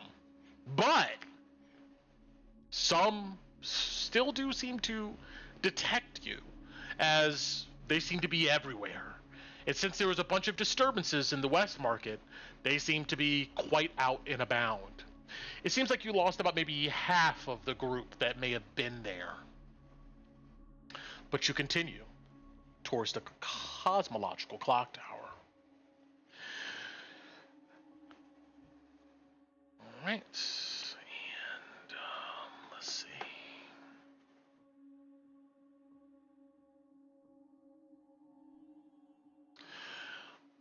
You guys continue on through the haze and the wreckage.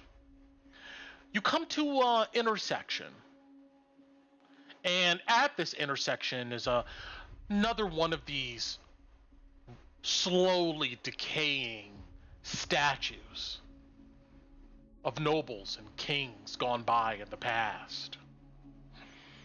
Covered, lichen, grime, but there does seem to be a placard at the bottom of one of these statues. But luckily, you guys have had these black books for a while and have been able to read them. I haven't forgot about those. And you don't need to get close to maybe recall who you see on this statue. A severe-looking man. You imagine he probably, like Alice, red hair, pale skin. But he looks formidable. And as he stands there in this statue, looking towards the sky, those of you who looked at those black books kind of recall the following. You see this individual here, embodied in one of the statues. You would know that this is Sebastian von Draken, a famous dragon hunter. And the alleged inspiration of the Scalebreaker Legion in Kesselholm. You would know that dragons used to populate the Brachenwald, where Kesselholm is. For generations, West Amarians have been hunting down and slaying dragons in these forests and these lands. And Sebastian continued that tradition. He's known to have slayed 24 dragons in his lifetime, and stole the first generation of dragon eggs that would become the castle's dragon protector. Castle Drakken's protector. You know, he finally met his end against Iriel the Green, one of the last of the mighty dragons of Westmar. He went to hunt Iriel down, but he never returned, and his body was never recovered, and Uriel was never seen again. You guys know, especially you, Torin, that Sebastian's tomb in Kesselholm remains empty.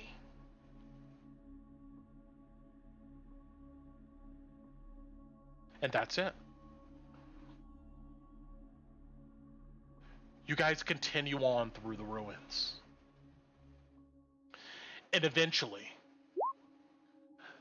the tall buildings fall away, and you see the following.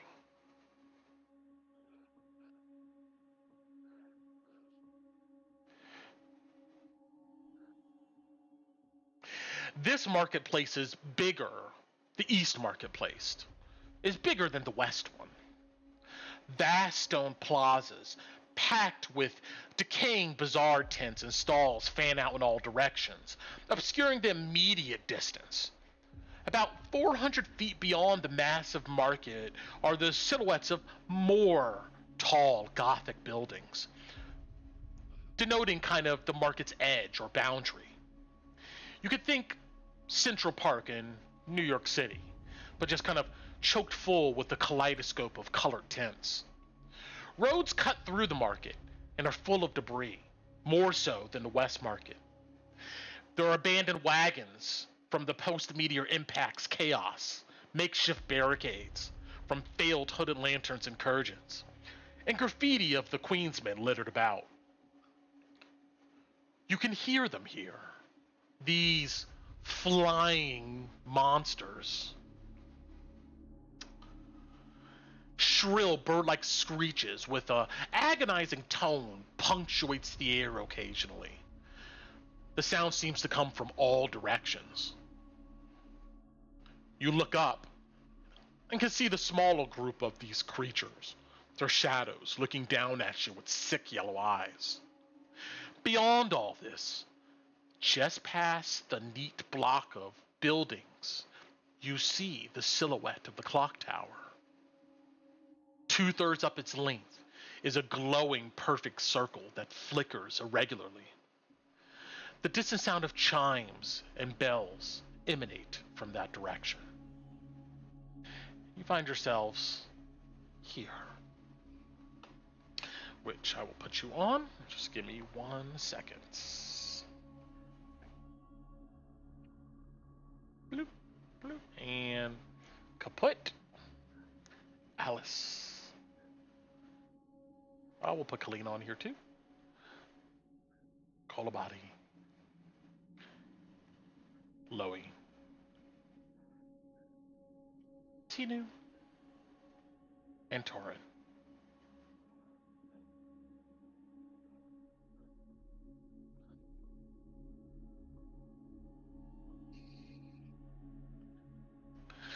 As you guys look around this expanse of ruined tents, to the north of you, Loey, something catches your eye. It's like you can't almost not see it.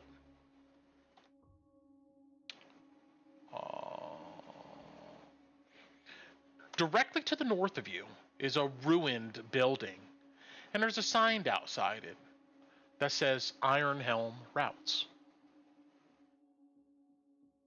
Beyond it, to the north, through the haze, you see another sign that says Goldbound Transports. To the south of you, Alice, Kaput, Torin, the rest of you see a large, stately-looking building with a sign that says Inner City Court and Magistrate. And way towards the south, there is another building, but the sign is a bit obscured. But of course, monstrous creatures from the tops of these buildings look down at you. What are you doing?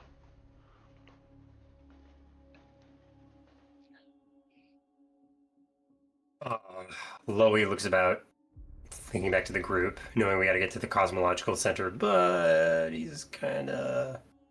Alright. I say we, take the break, like we did before, through the buildings, and, have a look about, see what we can find. Maybe we'll have something useful. What do you all say? Just like before? I mean, I'd say so. Yeah, I got no problem with that. Mhm. Where's the tower, Brett? This way? Yes, it would be off of this map, past this courtyard, but yes, going eastward. Above a conglomeration of buildings, and you see in the distance the silhouette of the tower. It looks to be there, yeah. Yeah. Tina would agree with you. Alright, let's make for the... Oh, Iron Helm routes. Well, Of course, why not? I'm sure that doesn't mean anything. Alice will kind of look longingly at the inner court magistrate building, but sigh and darted. Or you can move yourselves as you move over towards this building, and you see the following. And we are now in the West Market. I'm sorry, East Market. What do we got? So, an industrial rusty sign that says Iron Helm Routes is above some metal doors, Loey, as you're the first to approach. Right next to this building is a competitor in the trade routes industry, Goldbound Transports. The interior is minimalist and sleek, smooth stone walls, a row of gray marble desks and metal chairs. A single office towards the back is of equal design. There's only one picture on the wall, and it looks to be of the dictatorial and mercantile fame of the Iron Helm dwarves. Any dwarf would know it's a custom of the Iron Helm dwarves to present their businesses in foreign places as an extension of the Iron Helm collective. They strip themselves of any individual identity, hence they're all having businesses that has Iron Helm in the name of it, and none of their family names. But you guys begin to look around in here and roll me a perception, a group perception. Standing guard outside, so will not be contributing. Can I guidance someone since I know we're doing this? Kaput. Sure. As you're outside, you know that these flying creatures begin to seem to conglomerate a bit closer to you guys on the tops of these buildings, but they still just observe. I just stand completely still as a statue, hoping I don't get Harpy shit on me. All right, we got 20, 24. 28 from Louis. The 28 from Loey. What's the rest of you guys? Alice is 19. I have a 6, and Tina has a 9. Oh, I see up here. Okay, 3. That's what we needed. You look around in Torrid. You're in the office, and you find some old ledgers. You flip through them, and maybe you call Loey over to take a gander. They look to be ledgers of Iron Helm trade routes, stations, and resources. You get a sense to the right person, this information may still be useful. But that's about it as you guys search this place. Okay. Maybe we could trade it to the smithy when we go there. They might have some value of it. And you said they were, Brent, just make sure, Iron Helm ledgers? Yes, that's you can put that as a name. Iron Helm Ledgers has trade routes, stations, and resources. The rest of the place looks like probably previous explorers gutted it. Mm-hmm. Brent, Yes? Iron Helms trade in firearms as well as a bunch of other things, right? Yes. Does it list any interesting pieces of firearm equipment that Loey, and you don't have to answer this right now because you might not be familiar with all the crazy weird pieces, but is there anything interesting listed in this ledger You know and where what? it might be located? Roll me an investigation. I'm looking for a 15. If I'm Okay. looking through this with him and been Sure, kind you of get advantage. yeah, I will give you advantage. Go for it, Louis. Thank you. I'm gonna need it. Can I give him guidance? Well, you don't know. Oh, well, I would say that since Torrin's like right there looking at it Double- with him, he can help him. Okay. Unfortunately, Loey, as you and Torrin What? kind of pour over this, you don't find. How do you is that double ones, or is it, or they come out incorrectly? Oh shoot! It didn't roll right. Hold on. Yeah, no, that's not that doesn't look right. Yeah, I Hold don't know on. how you guys. That's an advantage roll. Yeah, I don't got know. Hold on. He Yeah, I got an don't know. 18 if you look at D&D Beyond Yeah, no, that's I did. on the game log. What? hold on. We're having Yeah. some Yeah, you can see the game log, like the rolls from D&D Beyond, in on your character sheet. Yeah, it should have been 18. Would you like me to re-roll, Brett? No, it's fine. You can take the 18. Okay. Now, we're gonna get back to this, but make a note for yourself. Actually, in your channel, in Discord, put a note there for me so we can return to this. the game saw that Yeah. Louis might get new gun stuff and it wanted to stop him from getting power. Right. It's trying to keep Louis from becoming too powerful. Two double ones? Holy shit. It's like it doesn't even make any sense. The math isn't mathing. What? How do I get a 1 and roll a 7? Sorry. But that's what you see. I see. That's about it inside of here.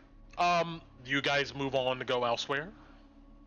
Wait, Tinu would ask Torin and Bati, do those things go to sleep? Like, if we take long enough, will they go to sleep? Well, they probably have Like this? shift. hmm Oh, yeah, that's true. Never Yeah. mind. It seems they have a decent enough level of basic level of intelligence and instinct that they probably are not Yeah. all up at the same time. Yeah. Or But Some are if some are in trolls. the nest resting while some are out hunting. But if you hunt during the day, and then at night there's less people, wouldn't there be less people on shift? Maybe we can catch them Oh. off guard.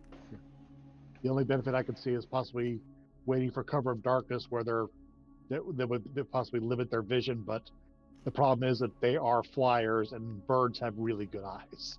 also, we're in an area where, by the very ecosystem, the food is scarce. They are probably used to being very patient. Yeah, and we're also Okay. in their hunting grounds. They know this area better than we do. Yeah. Okay. Where do you guys move to next? Well, I mean, the responsible thing is to keep heading north, right, gang? That makes sense. I mean, isn't it obvious? Do you even have to ask, Brett?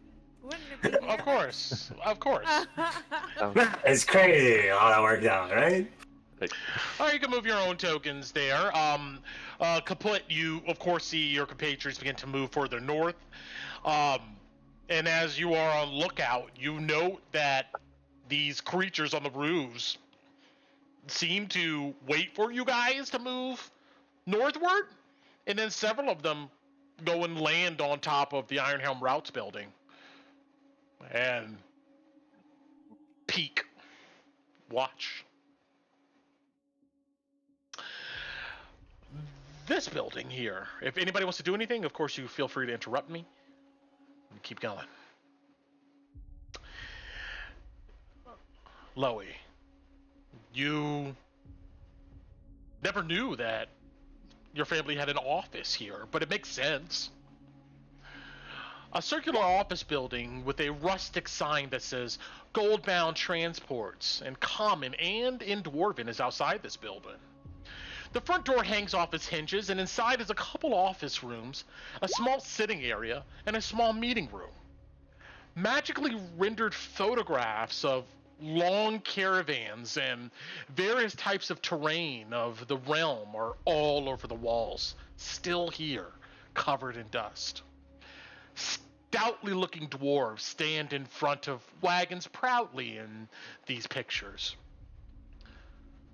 The place has a Glimmer Mountain decor, potted mountain plants, mountain lodge furnishings, a small statue of Gabne is on the floor in the meeting room.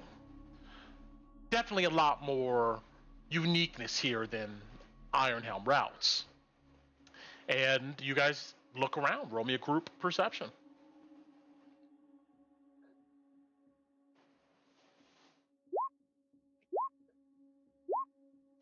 Well, damn. I 34. rolled 10 13. times tonight, and like 7 of them have been 2s. Oh, The place is trashed like everywhere else. Loey, you are maybe locked in looking around for stuff, but none of you find anything. With this bad group perception, you get a sense that you can spend the next 20 minutes or so looking over this place. Probably see if there really is anything here, or you can keep going. It's up to you. The time right now is 7 p.m. Even though I'm not proficient, Brent, can I make a nature check on what those plants are, or are they even more common that like everybody from Glimmerhold would know what these are? I would say that everybody from Glimmerhole would know what these are. There's some mountain shrubs and brush. They're long dead. But yeah, you come and look at them. You remember that your father kept some of these in your mountain home. It's mostly topiary. Yeah, well. The Ah. Sorry. Yeah. Oh, that's cool. Yeah. It's just another thing to distract folks while they're. I'm not much of a green thumb. Father was though. Anyways, I ain't found anything. Y'all want to get moving, or are we gonna toss the place? I bet they have a lockbox somewhere. If y'all want to spend the time. Is it important to you, Lou? It is getting late, and we probably want to have an idea of this place before it gets too dark, before we get exhausted. Wait, but if Nah. it's important to Louis, we should look. Nah, it's just some old merchant's corner, you know. Are you sure? Place. We're not going to be coming back here. Oh, Why Little would we thing not is- come back here if we get the clock tower? if we get I the mean, clock tower, yeah. it's right there. Yeah, Oh, that's that's the thing. true. Okay. Yeah, we'll have time. We can search for I mean, we could other just things too. keep looking too. That's fine. Do we have the time? So what do you guys do?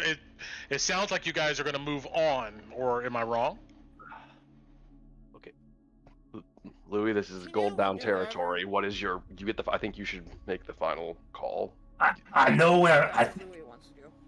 If you give me the time, I know where I think I can find a box that might have some coin, and we can make use of it. And I don't want some damn Garmier or some stupid Queensman getting their fucking hands on it. Sorry. So So we don't want the Queensman to get it. your- So I guess your might as anger well is keep looking. yeah, your anger is understandable. Do you want to look for it then, and before we move on then? All right then. I would. We're with you. Spend the 20. All right. You guys spend the time and thoroughly look through this place. By the time you guys get done, it's almost 7:30. But this is what's discovered. A couple of the wall photographs grab your eye, Loey, as everybody's looking around. You approach the first and wipe away the dirt and see a picture of your father, Yorick, Yanis, Anders Hilchin, Tuvas Drakeview, Lesthiel Silverstone, and Brynwyn Orbleeder, standing in front of a Ranger Corps wagon and some cargo caravans. This looks to be taken or made sometime during that fatal expedition. As you look over the rows of people, you almost miss it. But you see your younger self standing there, next to your father, behind him. You have no recollection of the event when this was taken. And oddly enough, ooh. We're gonna skip that. And oddly enough, you don't see Nimbra, that character, or her associates in this photo. You wonder if they took the picture. All the dwarves, including yourself, stands proudly, bundled in winter gear. The bottom of the picture says, "In memory of the founder, father, and clan lead of the Goldbound transports. May their spirit follow Gyabne to the homeland." Alice, in one of the offices under a table, you find a framed picture of 3 people. Only one, well, none of them are familiar to you. Do they look like they have any family? Like, I obviously it's family, but like any closer relation to Clara or Loie? You see one older woman in this photo who might resemble Clara. She'll walk it over to Loie. Who are these? You see he's distractedly looking up, maybe even wistfully, at the photo of the dwarves along the caravan. Alice, as you talk to him, and he looks over. Oh, that's... As you look, you see Jan Cobrahead, Nimbra Broadbow, and your mother, Belva, in this photo. Oh, that'd be your grandmother, Annie. And he points to Belva's picture. These 3 dwarves stand outside of this very building in this photo. Jan, you recall, Loie, was with Nimbra when you were attacked. And these 2, and he points to the 2 flanking Belva. These 2 murdered him. And he points up to the dwarf that looks in charge in the photo. Next to Yanis. Yes, this is a separate photo, so Yanis is not here. Now, it's just Jan, Nimbra, and Belva, but you point to Nimbra Broadbow. You note that in this picture, Jan Cobrahead, and let me show you what this person looks like.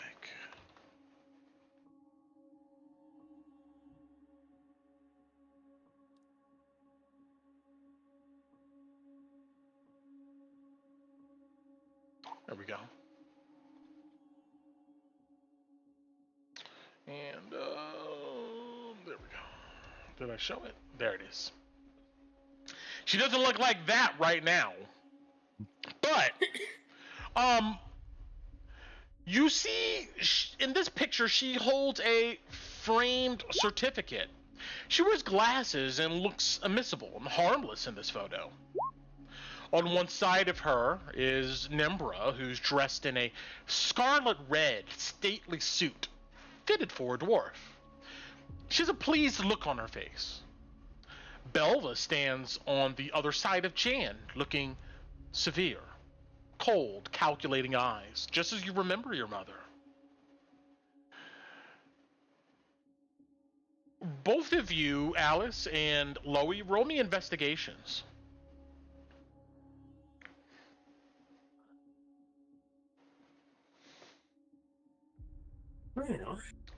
Both of you get the idea to take the photo out of its frame. And on the back of it, written in Dwarven, it says, "Promotion to lead consultant with Lady Goldbound and Q. Good times ahead." You get a sense this must have been taken after your fateful trip. Yeah, that makes sense. But that's all you find here. Oh, which one? Yeah. I also kind of frown and then look at the one that Loie found and point to little Loie and just chuckle at him. I was barely a beardling at that point. Hadn't fully grown this in yet. think I was some 4 decades back then. Maybe 5. He thinks back. You're so old. 5 decades. You just hear Tuna from the background. But unfortunately, you You don't should ask- find any money box here. Place has been looted. Well, of course it is. They were in charge of it. So it's probably one of the first places they came back to when they could. It's already under their thumb. I know that she's not what she looks like, and he points to Nembra in the photo you're holding, Alice. But her, I don't remember her using any magic, and he points to, Jan. And I certainly don't remember having those glasses on when she put a sword through my father's gullet. Hmm. She's a wily one too, I guess. Well, at least we have another face to look out for. All of us. Loey will take down the photo of his dad in the, caravan. He'll put it in his pack. Got it. You should check if there's anything on the back of it too, like that. Oh, good idea, Tita. Yeah, why not? Screw it. Maybe something happened. Does it say where it took place, the photo? Sure, yes. Hold on.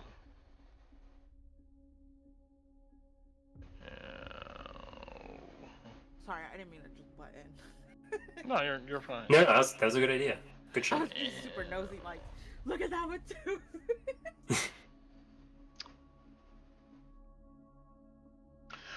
It looks like this was. It says on the back, Crystal Coast, Hellberg seems to be the location. And it's a photo, not a painting, right? Yes, it looks like a magically rendered photo. You can kind of see a flat landscape in the background of mostly tundra.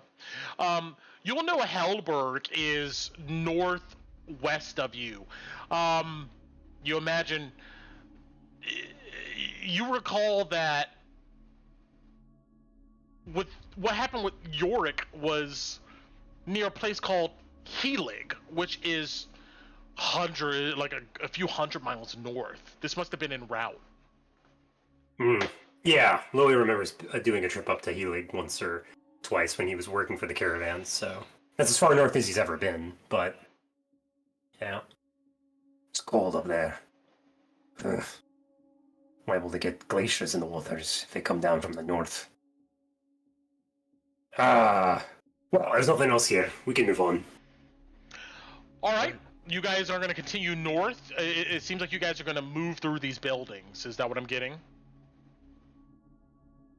Well, that is still the plan, right? I don't think anything's changed. Yeah, Mm-hmm. Okay. I think it's more dangerous to go through the tents. I mean, So. are we just trying to walk up to the clock? Let him watch us walk up to the clock tower? Or are we gonna try to fight him here? Oh no, you want to negotiate with a bunch of pigeons? I don't want to deal with them at all. But I'm just saying, are we gonna try to find a building that works the best for us to try to get him? Or do we want to just deal with them all at the clock tower? well, we probably want to get the building closer so we can actually get a better view of the clock tower. Well, the longer we take, the less light we'll have. That's something to Oh. worry about too, and we can't stay here tonight. Not unless we take the clock tower. Yeah. No, I mean, I agree. I'm just running out of daylight, so. Well, got the center of the market. We could check out, see if there's any good spots to post up there. But I doubt it. It'll all be stands and flat plains. If we want to get on the roof, I mean, one building's as good as another. None of these places seem to have any meteorite damage. Does the do we still feel like passed out of traces on? It So lasts if an he's still hour. concentrating on it, Yes. So It should last an hour. since they're there, why don't we like go up and then try to like juke them and then go into the market so we can go closer? Or we should, because it's gonna run out soon, so if we're gonna juke them, we need to juke them now. if that makes sense. That sounds like a smart plan. Alright, let's head north and stop all this business of trying to loot this place. All right, you guys go northward to a building which has a sign that says Starspire Cocktails and Plates. Of course, your audience follows you, landing on gold-bound transports at the top of their building, at least some of these creatures. Narrow windows obscure what's inside, but slipping in the front door reveals a dark and moody speakeasy. The ceiling glows with illusionary images of constellations, somehow still working all these years later. The mahogany bar looks like they served spirits and wines, but only broken glasses and bottles remain. Roll me a search check if you guys are looking through this building. Wait, aren't we just using it as a decoy though? Or are we searching? Is it going to take time to search, Brent? Yeah, it's going to take you like a good 10 minutes or so to look it over. No, we're not going to. I don't think we're going to do that. I think we're just going to pass. Searching has been fun, but I think we got to start gaming, going for the goal. This might be too far. How much time do you have left? This might be too far for us to like run across this way. So maybe if we go like here and run up, because that's. Oh, it's just the same. I would say you have like maybe 10 minutes left on your pass without trace. So we want to go find a big tent to hide in to start them off so they can't snag us? But they can through the cloth? Is that what we're thinking? Yeah, I was thinking, because they saw us go here and they landed here, so what I'm thinking is maybe we can, like, run this way. Or, I don't know, try to find a way to get over here where they don't see us, so they would assume that we went this way. Oh, I spot, Bad spot for that.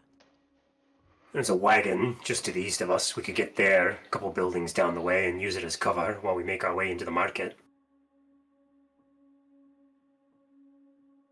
Yeah, as you guys think about this, you get a sense that maybe Loey's right, that pass without trace doesn't make you invisible. So probably running across the street here is maybe not a good idea. Yeah. But finding a path with some rubble or something that can obscure your dip into the marketplace is probably a good idea. Brett, I'm gonna pull Ellie out, my pink I was cat. about to suggest Allie.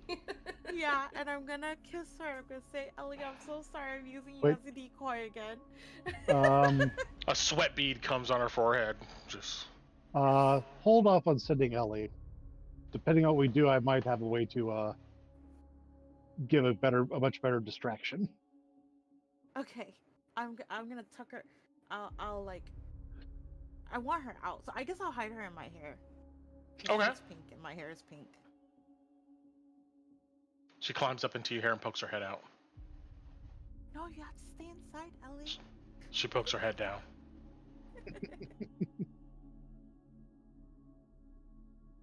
All right. Well, I mean, Loey pointed out a wagon. I think maybe this is what he's pointing out. Yeah, and there's a wagon also east of that as well that we might be able to use. But either one of those would work. Is that where you guys go? Yeah, I don't have a problem with those A-bales. Understood.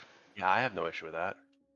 The next building you guys cross into as you're trying to move quickly now, it's called Hearst Expeditions. But since you guys are moving fast, I'm not going to give you any description of what's here unless you stop and look around. But then you hop into the building right next door, which is called Melvin's Jewelers. You guys duck into this building here. It's Tina doesn't say anything. She's like, ooh. Oh, somebody gonna be mad? No, I'm joking. But you guys dip into this building, and then you guys. Wait, I forgot about that. Wait, Tina, what? What about Anna? Oh no, what's Hannah? Oh, you want to look for a wedding ring now? We'll bring him back. Okay. He wanted to look. Okay, we'll bring him back. Okay, never mind. All right, you guys keep going. All right, now let's have a group stealth as you guys use pass without trace carefully to try to duck into the market area. I give guidance to Torn before we run across. Okay. Oh no! It's always the opposite! Well, hold on. I can still disappoint. 25, alright. Alright, 13. And then I get Thank God, kaput. Okay, Oh, so nice. You guys wait, watching from the windows and the shadows of these creatures that are looking down into the building you guys are in. You guys wait long enough to where once again they kind of seem to get dismissive, a bit bored. Some of them fly off in other directions. You exploit this to dip into the marketplace proper with success. You can guys go ahead and move yourselves into the market area. Yeah. And there's a couple of barricades over here, Brent, that we could theoretically crawl under for cover to get to the next section, like this. This is true. Alright. You want another one? Yes, at disadvantage. Okay. I guidance. Eeny, meeny, miny, mo. I guidance cold body. Double fucking ones. Are you kidding me? Oh, disadvantage. Still 21. Control. Stealth. Oh, nice. 23. Math is Good hard, work, yo. team. And then, who got the guidance? it was Kolabadi. Cold body. I told you it's always the opposite. So 24 with the pass without trace. Oh, okay. So 24 pass without trace. Anybody else like? so from top to bottom, we're looking at 21, Okay. 25, 24, 27, 16, and 23. All right. You guys are once again. You wait for the right moment, knowing you guys are being watched. But you can move yourselves to where you want to be, over here in this direction. Yep. Mm-hmm. And at that moment is when you feel the energy of the pass without trace drop. Oh no. Alright. I don't want to do... So, Louie's really quiet now. And he motions for you guys to take out your earplugs briefly. Actually, wait. We haven't put them in because we've been talking this entire time. Never mind. Nobody's put these in. Yeah. Okay. Alright. Look. I can't do that again because I'm really afraid when we fight this countess that I'm gonna need some kind of magical equipment to kill her. And that means I gotta save that my last piece for her. So, it's gonna be damn hard going any more quiet for the rest of the way.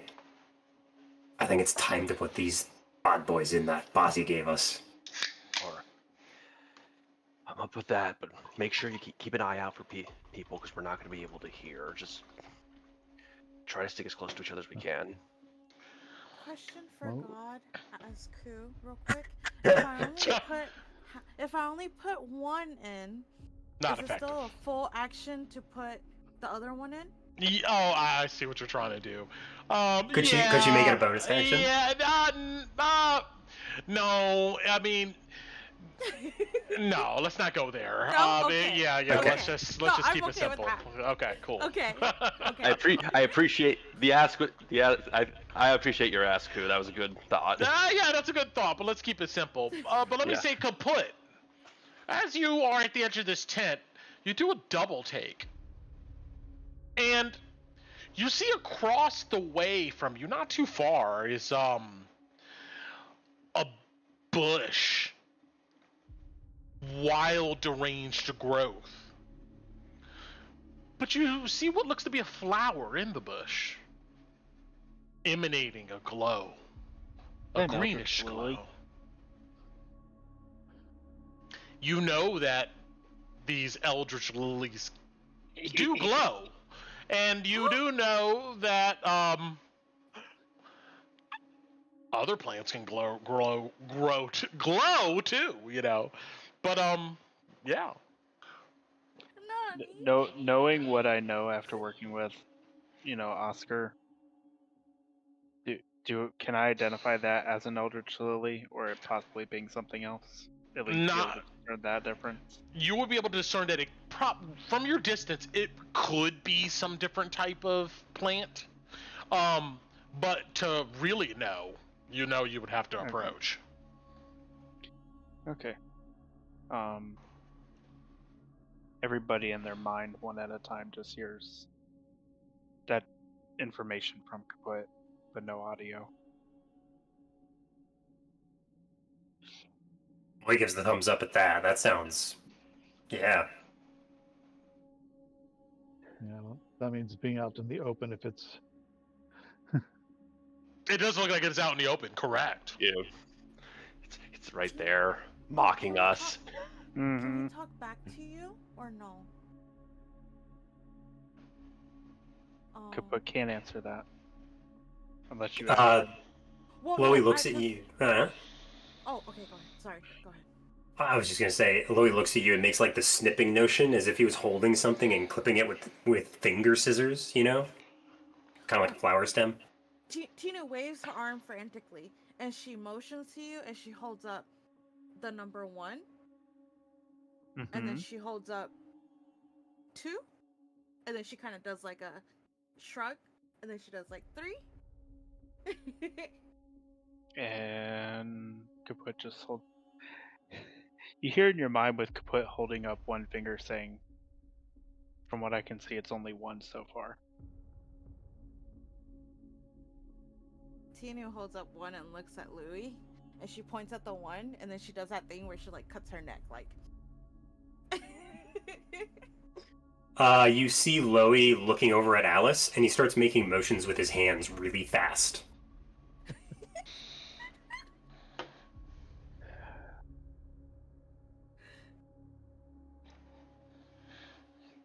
You guys just see Alice look at him and just like give him the bird.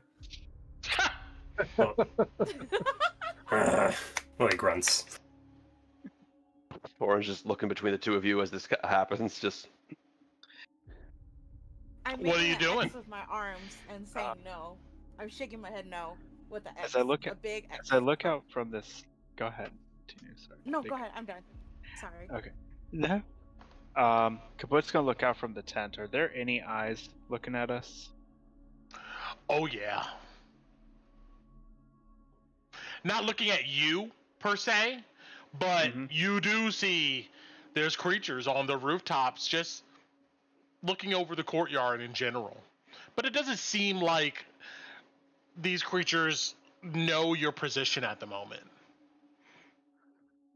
But they're looking around, So, is there any refuse on the floor? Just something Oh, mundane yeah. that I can grab?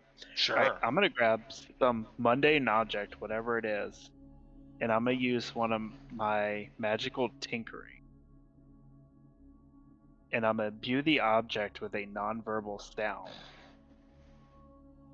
of just like a harpy screeching, and I'm gonna chuck it up to the north. Okay, the rest of you witness this. You see Kaput grab a dusty old bottle off the ground. You see he whips out some tools of his tinkerer's kit, dumb imbued with magic. His armor glows as he touches this bottle. You hear like a ringing noise, a high-pitched noise coming from the object. And if nobody stops him, you see Kaput fling the bottle with his gauntlets straight northward, and it shatters. And all of you hear screeching ring out. What you do now? But look to Quietly. I'm gonna look yeah. to see what they're doing with that. He threw it really far away from us, right? He threw it within 30 feet. I'm gonna say he threw it north. He said. So I'm gonna say like, Yeah. he threw it, about like over here or so. Yeah. All right, I'm gonna ready whisper and get ready to shoot whatever comes and lands to investigate. You guys see Louis load his gun and prepare to fire.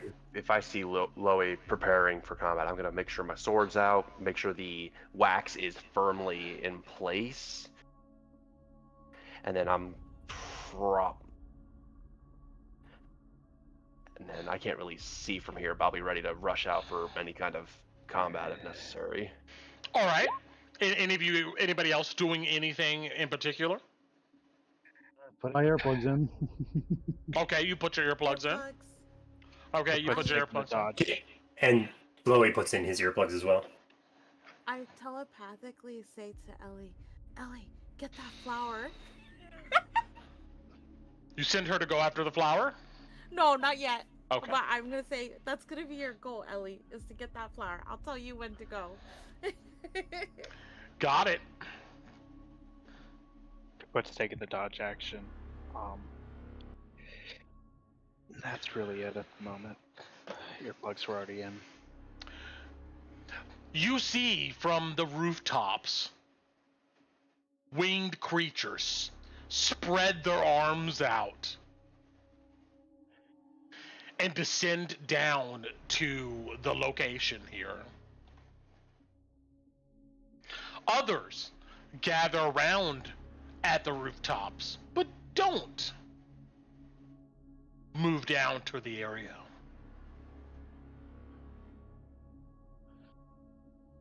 Six of them.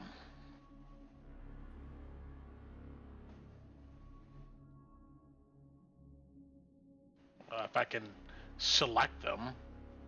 Here we go, okay.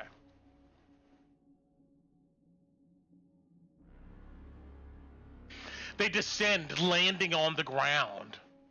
But you know, kaput, they don't care about the bottle. They seem to be a little bit smarter than that. They land where the bottle's at, and they look in you guys' direction. That's fine, they still did what I wanted. They seem to know you're there. Their yellow eyes, and their heads kind of tilt, looking, waiting. But they don't approach. You guys watch them. What do you do?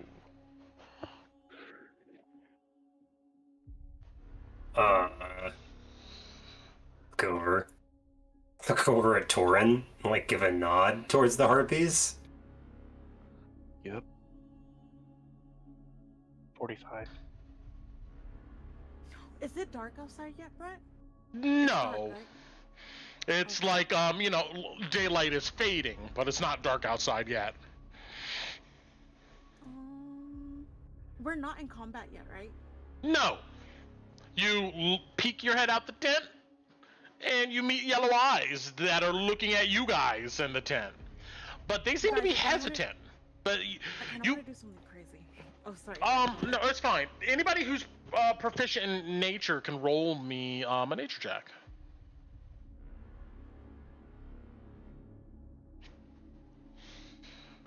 I know. Damn it, Ron. All right, you just see them there. Well, you don't get any other tells from these creatures. They puff up their feathers, flex their arms, and as you guys wait long enough, you see they begin to spread out, hopping across the ground. Two of them take 5 footsteps closer. The others As that one, stop. jam out. Hold on. Brent. Okay. The moment that one right there in the back was alone, Lois shoots at it, and Hunters marks it. All right, let's go ahead and go into initiative. You get your shot off, And what did you want to do, Tinu? Because you said you wanted to do something. So something crazy. I was gonna cast Lehman's tiny hut on us. That takes a minute. Yeah, that's why I asked if we're in initiative yet. But you can stop Loey. I'll give you a sec. You put your hand on his shoulder. Do you? Cool. I don't know. I don't know if that's a good idea or not. I think it's a good idea. What does Tinu do? If you like hesitate, then Loey's gonna shoot at this thing. Tinu, what would we do, Tinu? What would we do, Tinu? I think Tinu would hesitate. All right. I think Tinu would. Yeah, because she's like going over it. Like she's like, oh my gosh, should I do this? Should I not do this? And she's not paying attention to you.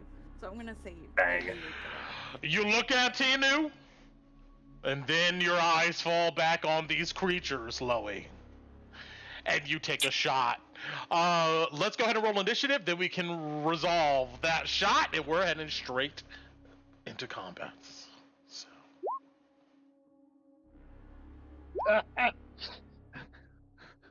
Damn.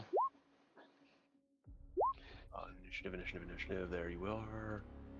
-1. Oh, jeez. No. You had me, Brian. It didn't go through, right? I'm sorry. It's okay. I got a 25. It didn't come through on D&D Beyond, right? I gotcha. Either. Add 25. Okay. Thank you. Let's sort. Then let's go to our enemies.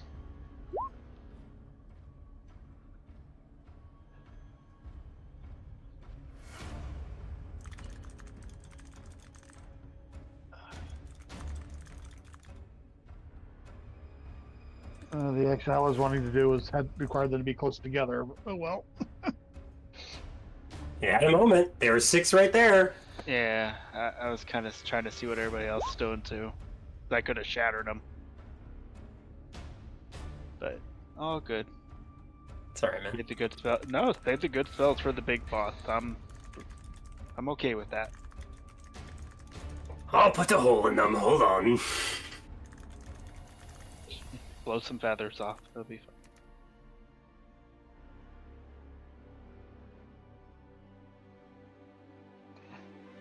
But the goal was to get a group of them down to us versus them trying to swarm them all from the air. That's the whole reason for that. So, It's, All right. it's kind of why I thought these 6 were pretty opportune, but Let's resolve that gunshot. Roll me some attack rolls and damage. you got it. All right, advantage shot from Whisper because he was waiting for you to be alone. Right through the center. 23 to hit. Oh yeah, that connects 100%. You're gonna take. I'm gonna move your token here. Sure thing. Oh, actually, no, you're good. All right, there we go. 21 points of piercing damage on that Harpy hunter in the back that's alone. Got it. Yeah, it looks like Roll20 is doing weird things with math. Yeah, just double check your stuff because I obviously can't do it. But you level your gun as he begins to, or it begins to walk. A shot, muted, rings out and stabs into this harpy. Feathers billow out, and it cries out in straight agony. Flapping its wings. Let's see here. Yes. And as it does, you hit it with such force, it like turns its body, and it looks surprised. But all of them mount up and get ready for an attack. And now we are in initiative. I'm assuming it's just one shot, right, Brent? Yes. Yeah. Okay. Cool. Cries echo out through the abandoned courtyard. Screams, wails. They sound haunting. Alice, what are you doing? even we can kind of hear him a little bit through the earplugs, right? Yeah. Oh, yeah. She's gonna just whimper and pull out her bow. And she's gonna stay right there in the middle of the tent. I'm gonna bonus action steady aim and not move and hold my attack action. So the first thing I see, first bird that I get sight of, I will attack with at advantage. Understood. Loey, it's your actual turn. That's a shame for this Harpy. 2 more shots are gonna follow that first one as he starts laying into that hunter in the back. Cause you're alone. First shot. Well, it's not a 36, it's a 27. Oh, okay. I was like, God damn. Yeah, 27 connects easily. Alright, you're gonna take... Oh, again. 16 plus... 4, 20 points of piercing damage for the second shot. 24? 20. 20? This thing tries to take to the air, but your hand is steady, you're locked on. Shot rings out, its head snaps back, and it falls to the ground dead. Perfect. Lily comes out of the tent to get a view on those other Harpies in the back, sees them, sees the 2 Harpies approaching, smiles, and he's gonna hunter's mark the one in the back, using his bonus action because his previous target's dead. What is your passive perception? 15. Let's check something here. 15? Okay, Continue. Perfect. 15 on that, and then he's going to shoot another advantage shot at the Harpy in the back. Got it. That's a 22 to hit. Yes. And she's going to take 10 plus d6. 15 points of damage on this Harpy here. Understood. You quickly level your gun at the next one, take a shot, blast into it. Its body spasms against the impact as it takes 15, but it's still there. And then Loey's going to, knowing that they're going to go next, he's got 15 feet, he's got 20, so he's got 20 more feet of movement left, so he goes 5, 10, 15, 20, and ducks into the tent. Got it. And Linda's turn. All right. Here we go.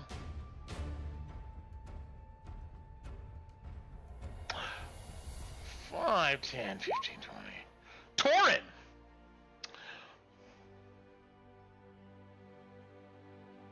All right, so it's gonna be this. One of these creatures flies towards you. No, I'm sorry, it's not your turn. It's their turn. My bad. Okay. But letting you know, exploding into the tent is one of these creatures. Can I see it? Yes, your reaction goes off. Alright. Oh man. I don't wanna. Come on. Sorry. It's being weird. Oh, thank God. Is it 26 to hit? Yes, that'll connect. Alright, and I get sneak attack since I had advantage. It essentially... Well, makes sense. How much damage? 10. 10. Got it. Triple ones. This thing dives into the side of the tent, yanking off the top of the tarp of it, revealing the rest of the area. You guys see the flaps disappear.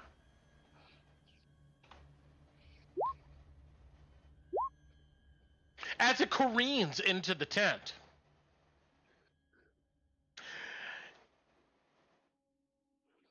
Talons come at you, Torin.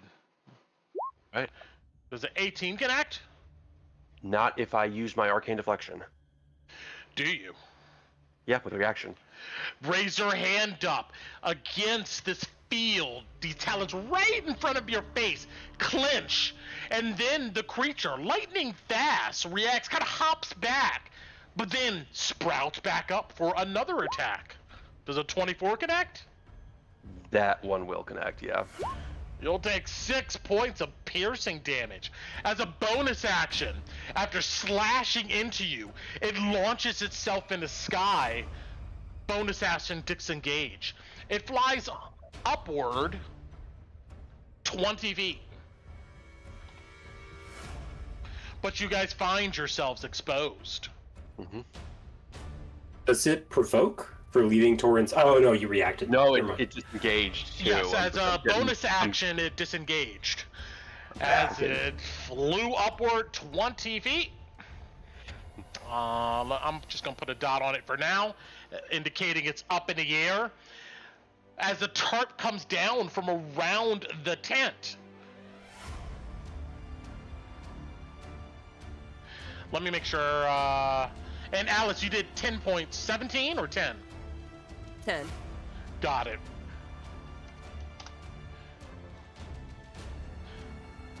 As your shortbow launches into it, it looks bloody, but it's there.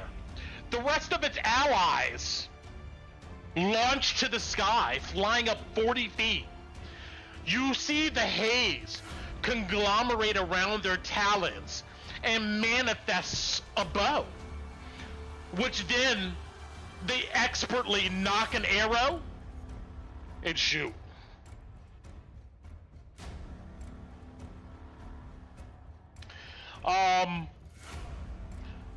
We got 1, 2, 3 shooting. 4 of them. Let's see here.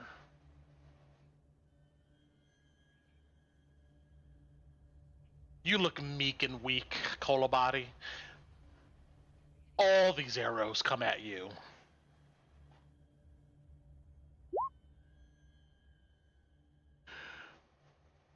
We got 1, 2, 3, 4 attackers. 1. Does the 15 connect? Yes. You see lightning. As they shoot these arrows with their talons, another, like, these guys are experts. They pull another from their quiver. Another one immediately follows after. 2 arrows shoot at you, Kolobati. If 15 connects, then an 18 will. That's our second Harpy attacking. Our third one continues on. I imagine a 21 would connect and a 17. Yep. And then our last Harpy. So we got 1, 2, 3, 4, 5 arrow attacks coming your direction. For damage, 1, 2, 3, 4, and 5. 10, 14, 1, 2, 3, 4, 5, 16, 22. Somebody help me. 32. Wait, 32, thank you. You take 32 points of piercing. Okay.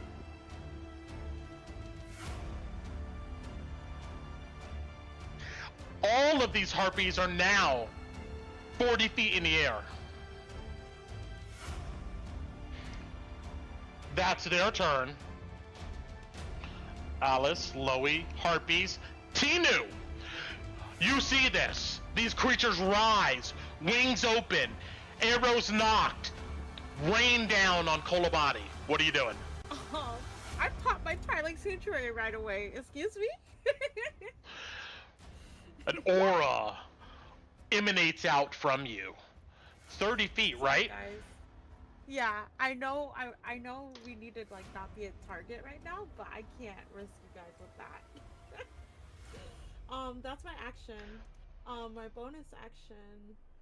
Does Bati look okay to me right now? No, she is bloodied.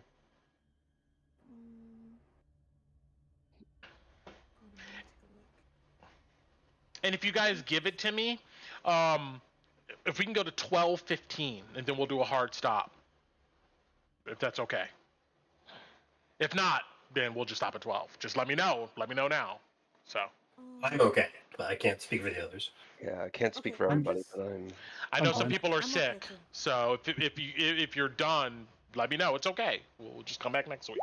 So you're struggling? Gotcha. Okay, let's just stop at 12 then.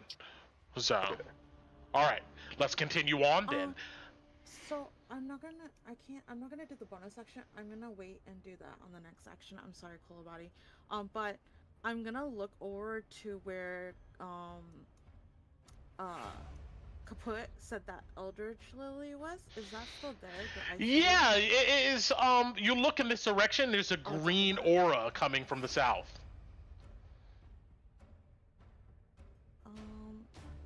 Does it look like Ellie can? Okay, Ellie has 100 and no, she only has 60 feet, so she can get there, but she can't get there safely. Damn it. Okay, I'm gonna tell her to go. Is this a hut right here, Brent? Yes. I'm gonna tell Ellie to go over here. So Ellie's gonna move here. Got it. Can you drag her on the map and just put her there? Oh yeah. Sorry, I deleted her. So Yeah, I it's no wouldn't see, problem. like extra stuff. Okay, so oops. So Ellie's gonna go here, and her goal is to get over there next turn and get it. Yeah, so she'll go here and then here. She launches from your hair, flying expertly in that direction, disappearing in the tent, following your commands. Okay. Anything else? That's fine. That's it. That's my full turn. Understood. Torin. All right. Let's see. I'm gonna target this one here. Yes, Needs to he's give me a 40 wisdom feet in the air. Cool. Wisdom save for Toll the Dead because you're within 60. Understood. Wisdom save coming up. Fail. All right, and she has already been. That's the one that's already been hurt. So that's Correct. 2d12. So take 17 points of necrotic damage. Focusing in on your academy training, all of you hear this deep gong emanate out, and this creature shrivels into a black mass and falls to the ground, taking 17 points of necrotic damage. And then seeing the other ones with the arrows and this one area is compromised, I'm gonna jump over to this tent up here. Got it. You quickly dart out and hop into the tent, obscuring yourself. Anything else? That will be I think that's gonna be my turn. Understood. Moving on. The rest of you who are outside or, well, still in this area here, you see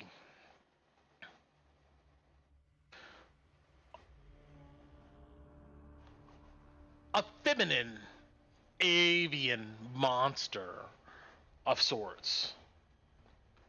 Looks kind of like this, what I'm about to bring up here. Long white hair, white eyes, reveals itself in this position.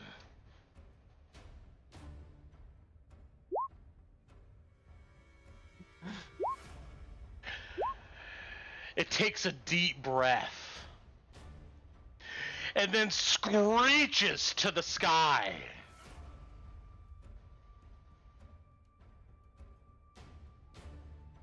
Ooh.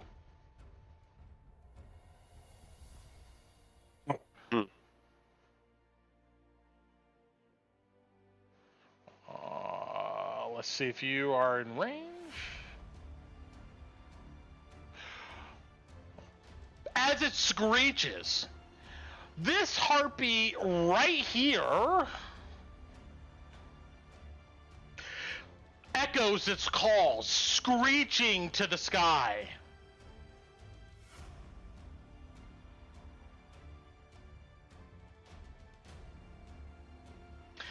Kolobati, roll me. Oh no, there's no roll. You. Oh dear. Well, but you have this stuff in your ear. Roll me a wisdom save. I'm sorry. Yeah, a wisdom save with advantage.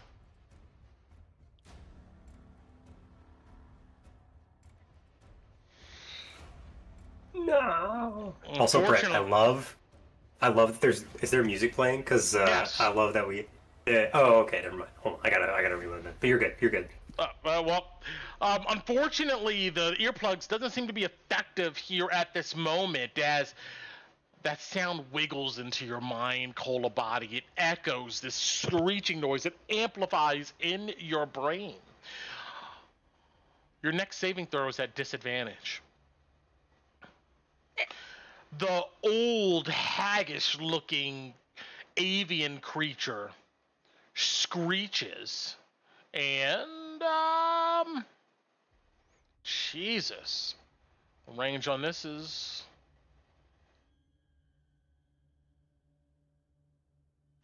Kolabadi, Torin, you two. Roll me a wisdom saving throw. Kolabadi, since you failed the saving throw we just rolled, this one here is at disadvantage. But since you have the earplugs in, you can roll a regular roll. Torin, Yeah. you can roll with advantage if you have the earplugs in. I do have them in. Go for it. Both of you. Roll me wisdom saves. Kolabadi, normal roll. Torin with advantage. Oh. Okay, I don't know. Yeah, I rolled a nat. Yeah, so. Okay. You're fine, but Kolabadi, this sound just echoes in your mind.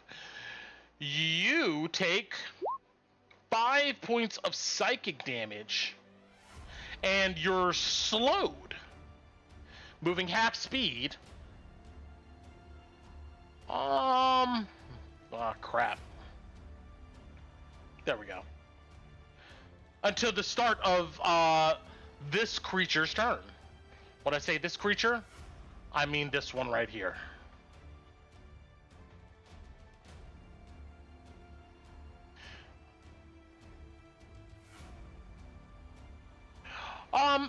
That's it. Kaput. What are you doing?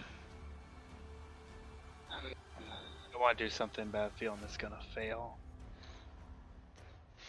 Think about it while I take a pee. We got a few more minutes Okay. here.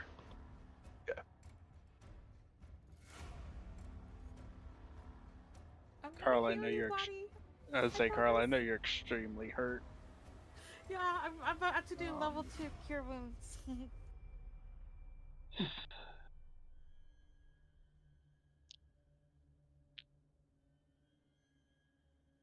I was gonna say, are you? I was waiting for like, I do the Shatter Kai thing, and I was like, wait, he's not doing it. Oh, I haven't had my He's turn waiting. yet.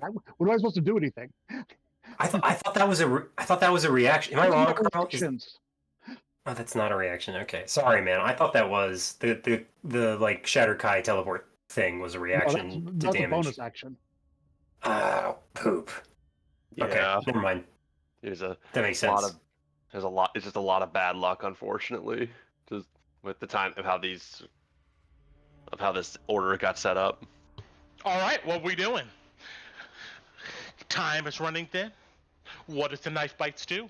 It is Kaput's turn. What's up? Alright, well, I'm gonna go for the fun of it. Brent, I would like the Hazewind Harpy Crone to roll me a Constitution saving throw, please. Understood.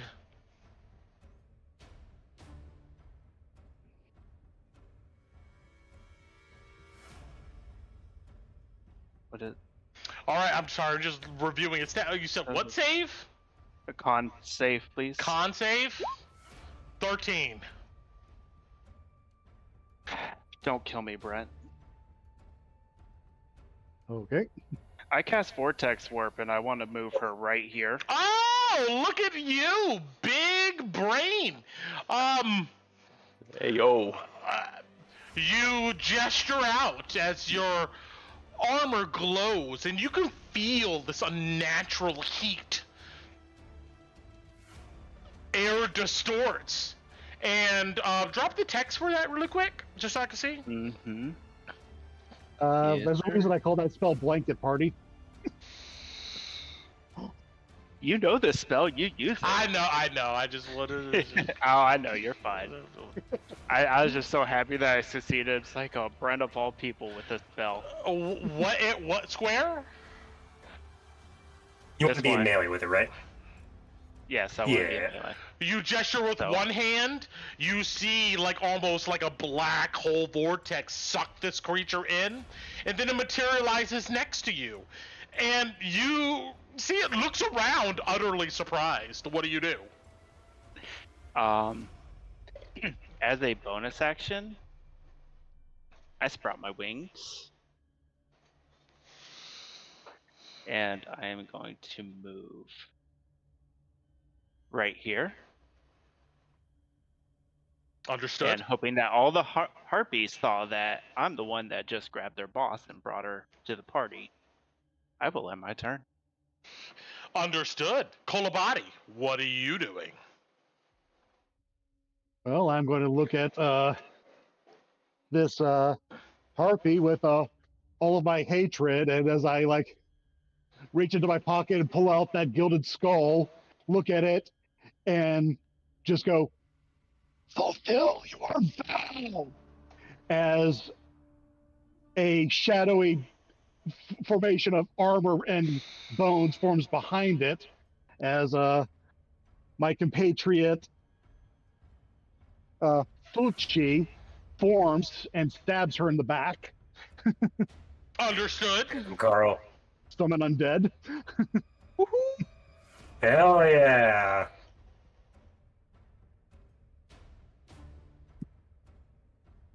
Oh no!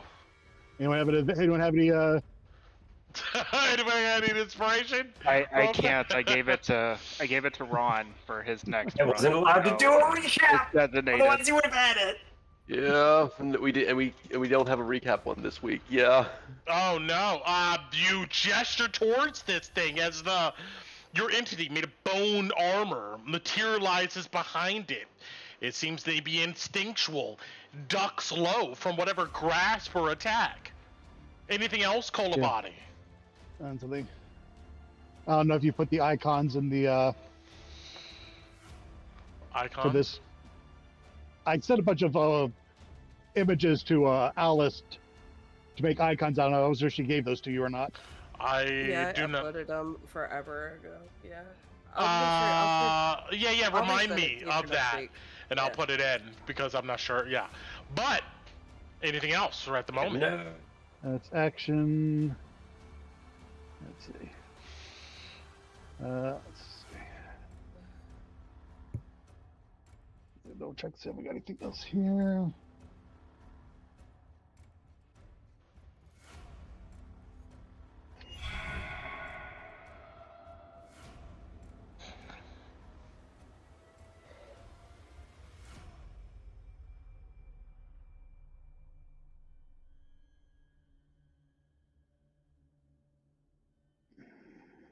This will work. So then so I'm only moving at half speed. I'll move and join Torin in the tent. Got it. Welcome. All right. Continuing on. Actually, it's almost time. Do we want to? It's the top of the round. Do you want to? You're right. You're It's a absolutely good right, time. Kevo. This is a good time to go ahead and start here at the top of the order, and we'll go ahead and get back to it next time as you guys try to master the last courtyard here before the cosmological clock tower. But all right, thank you guys. We're out as far as the stream is concerned. People are sick. All right. Everybody's had a long day. Deuces. And I'm cutting Right. the stream.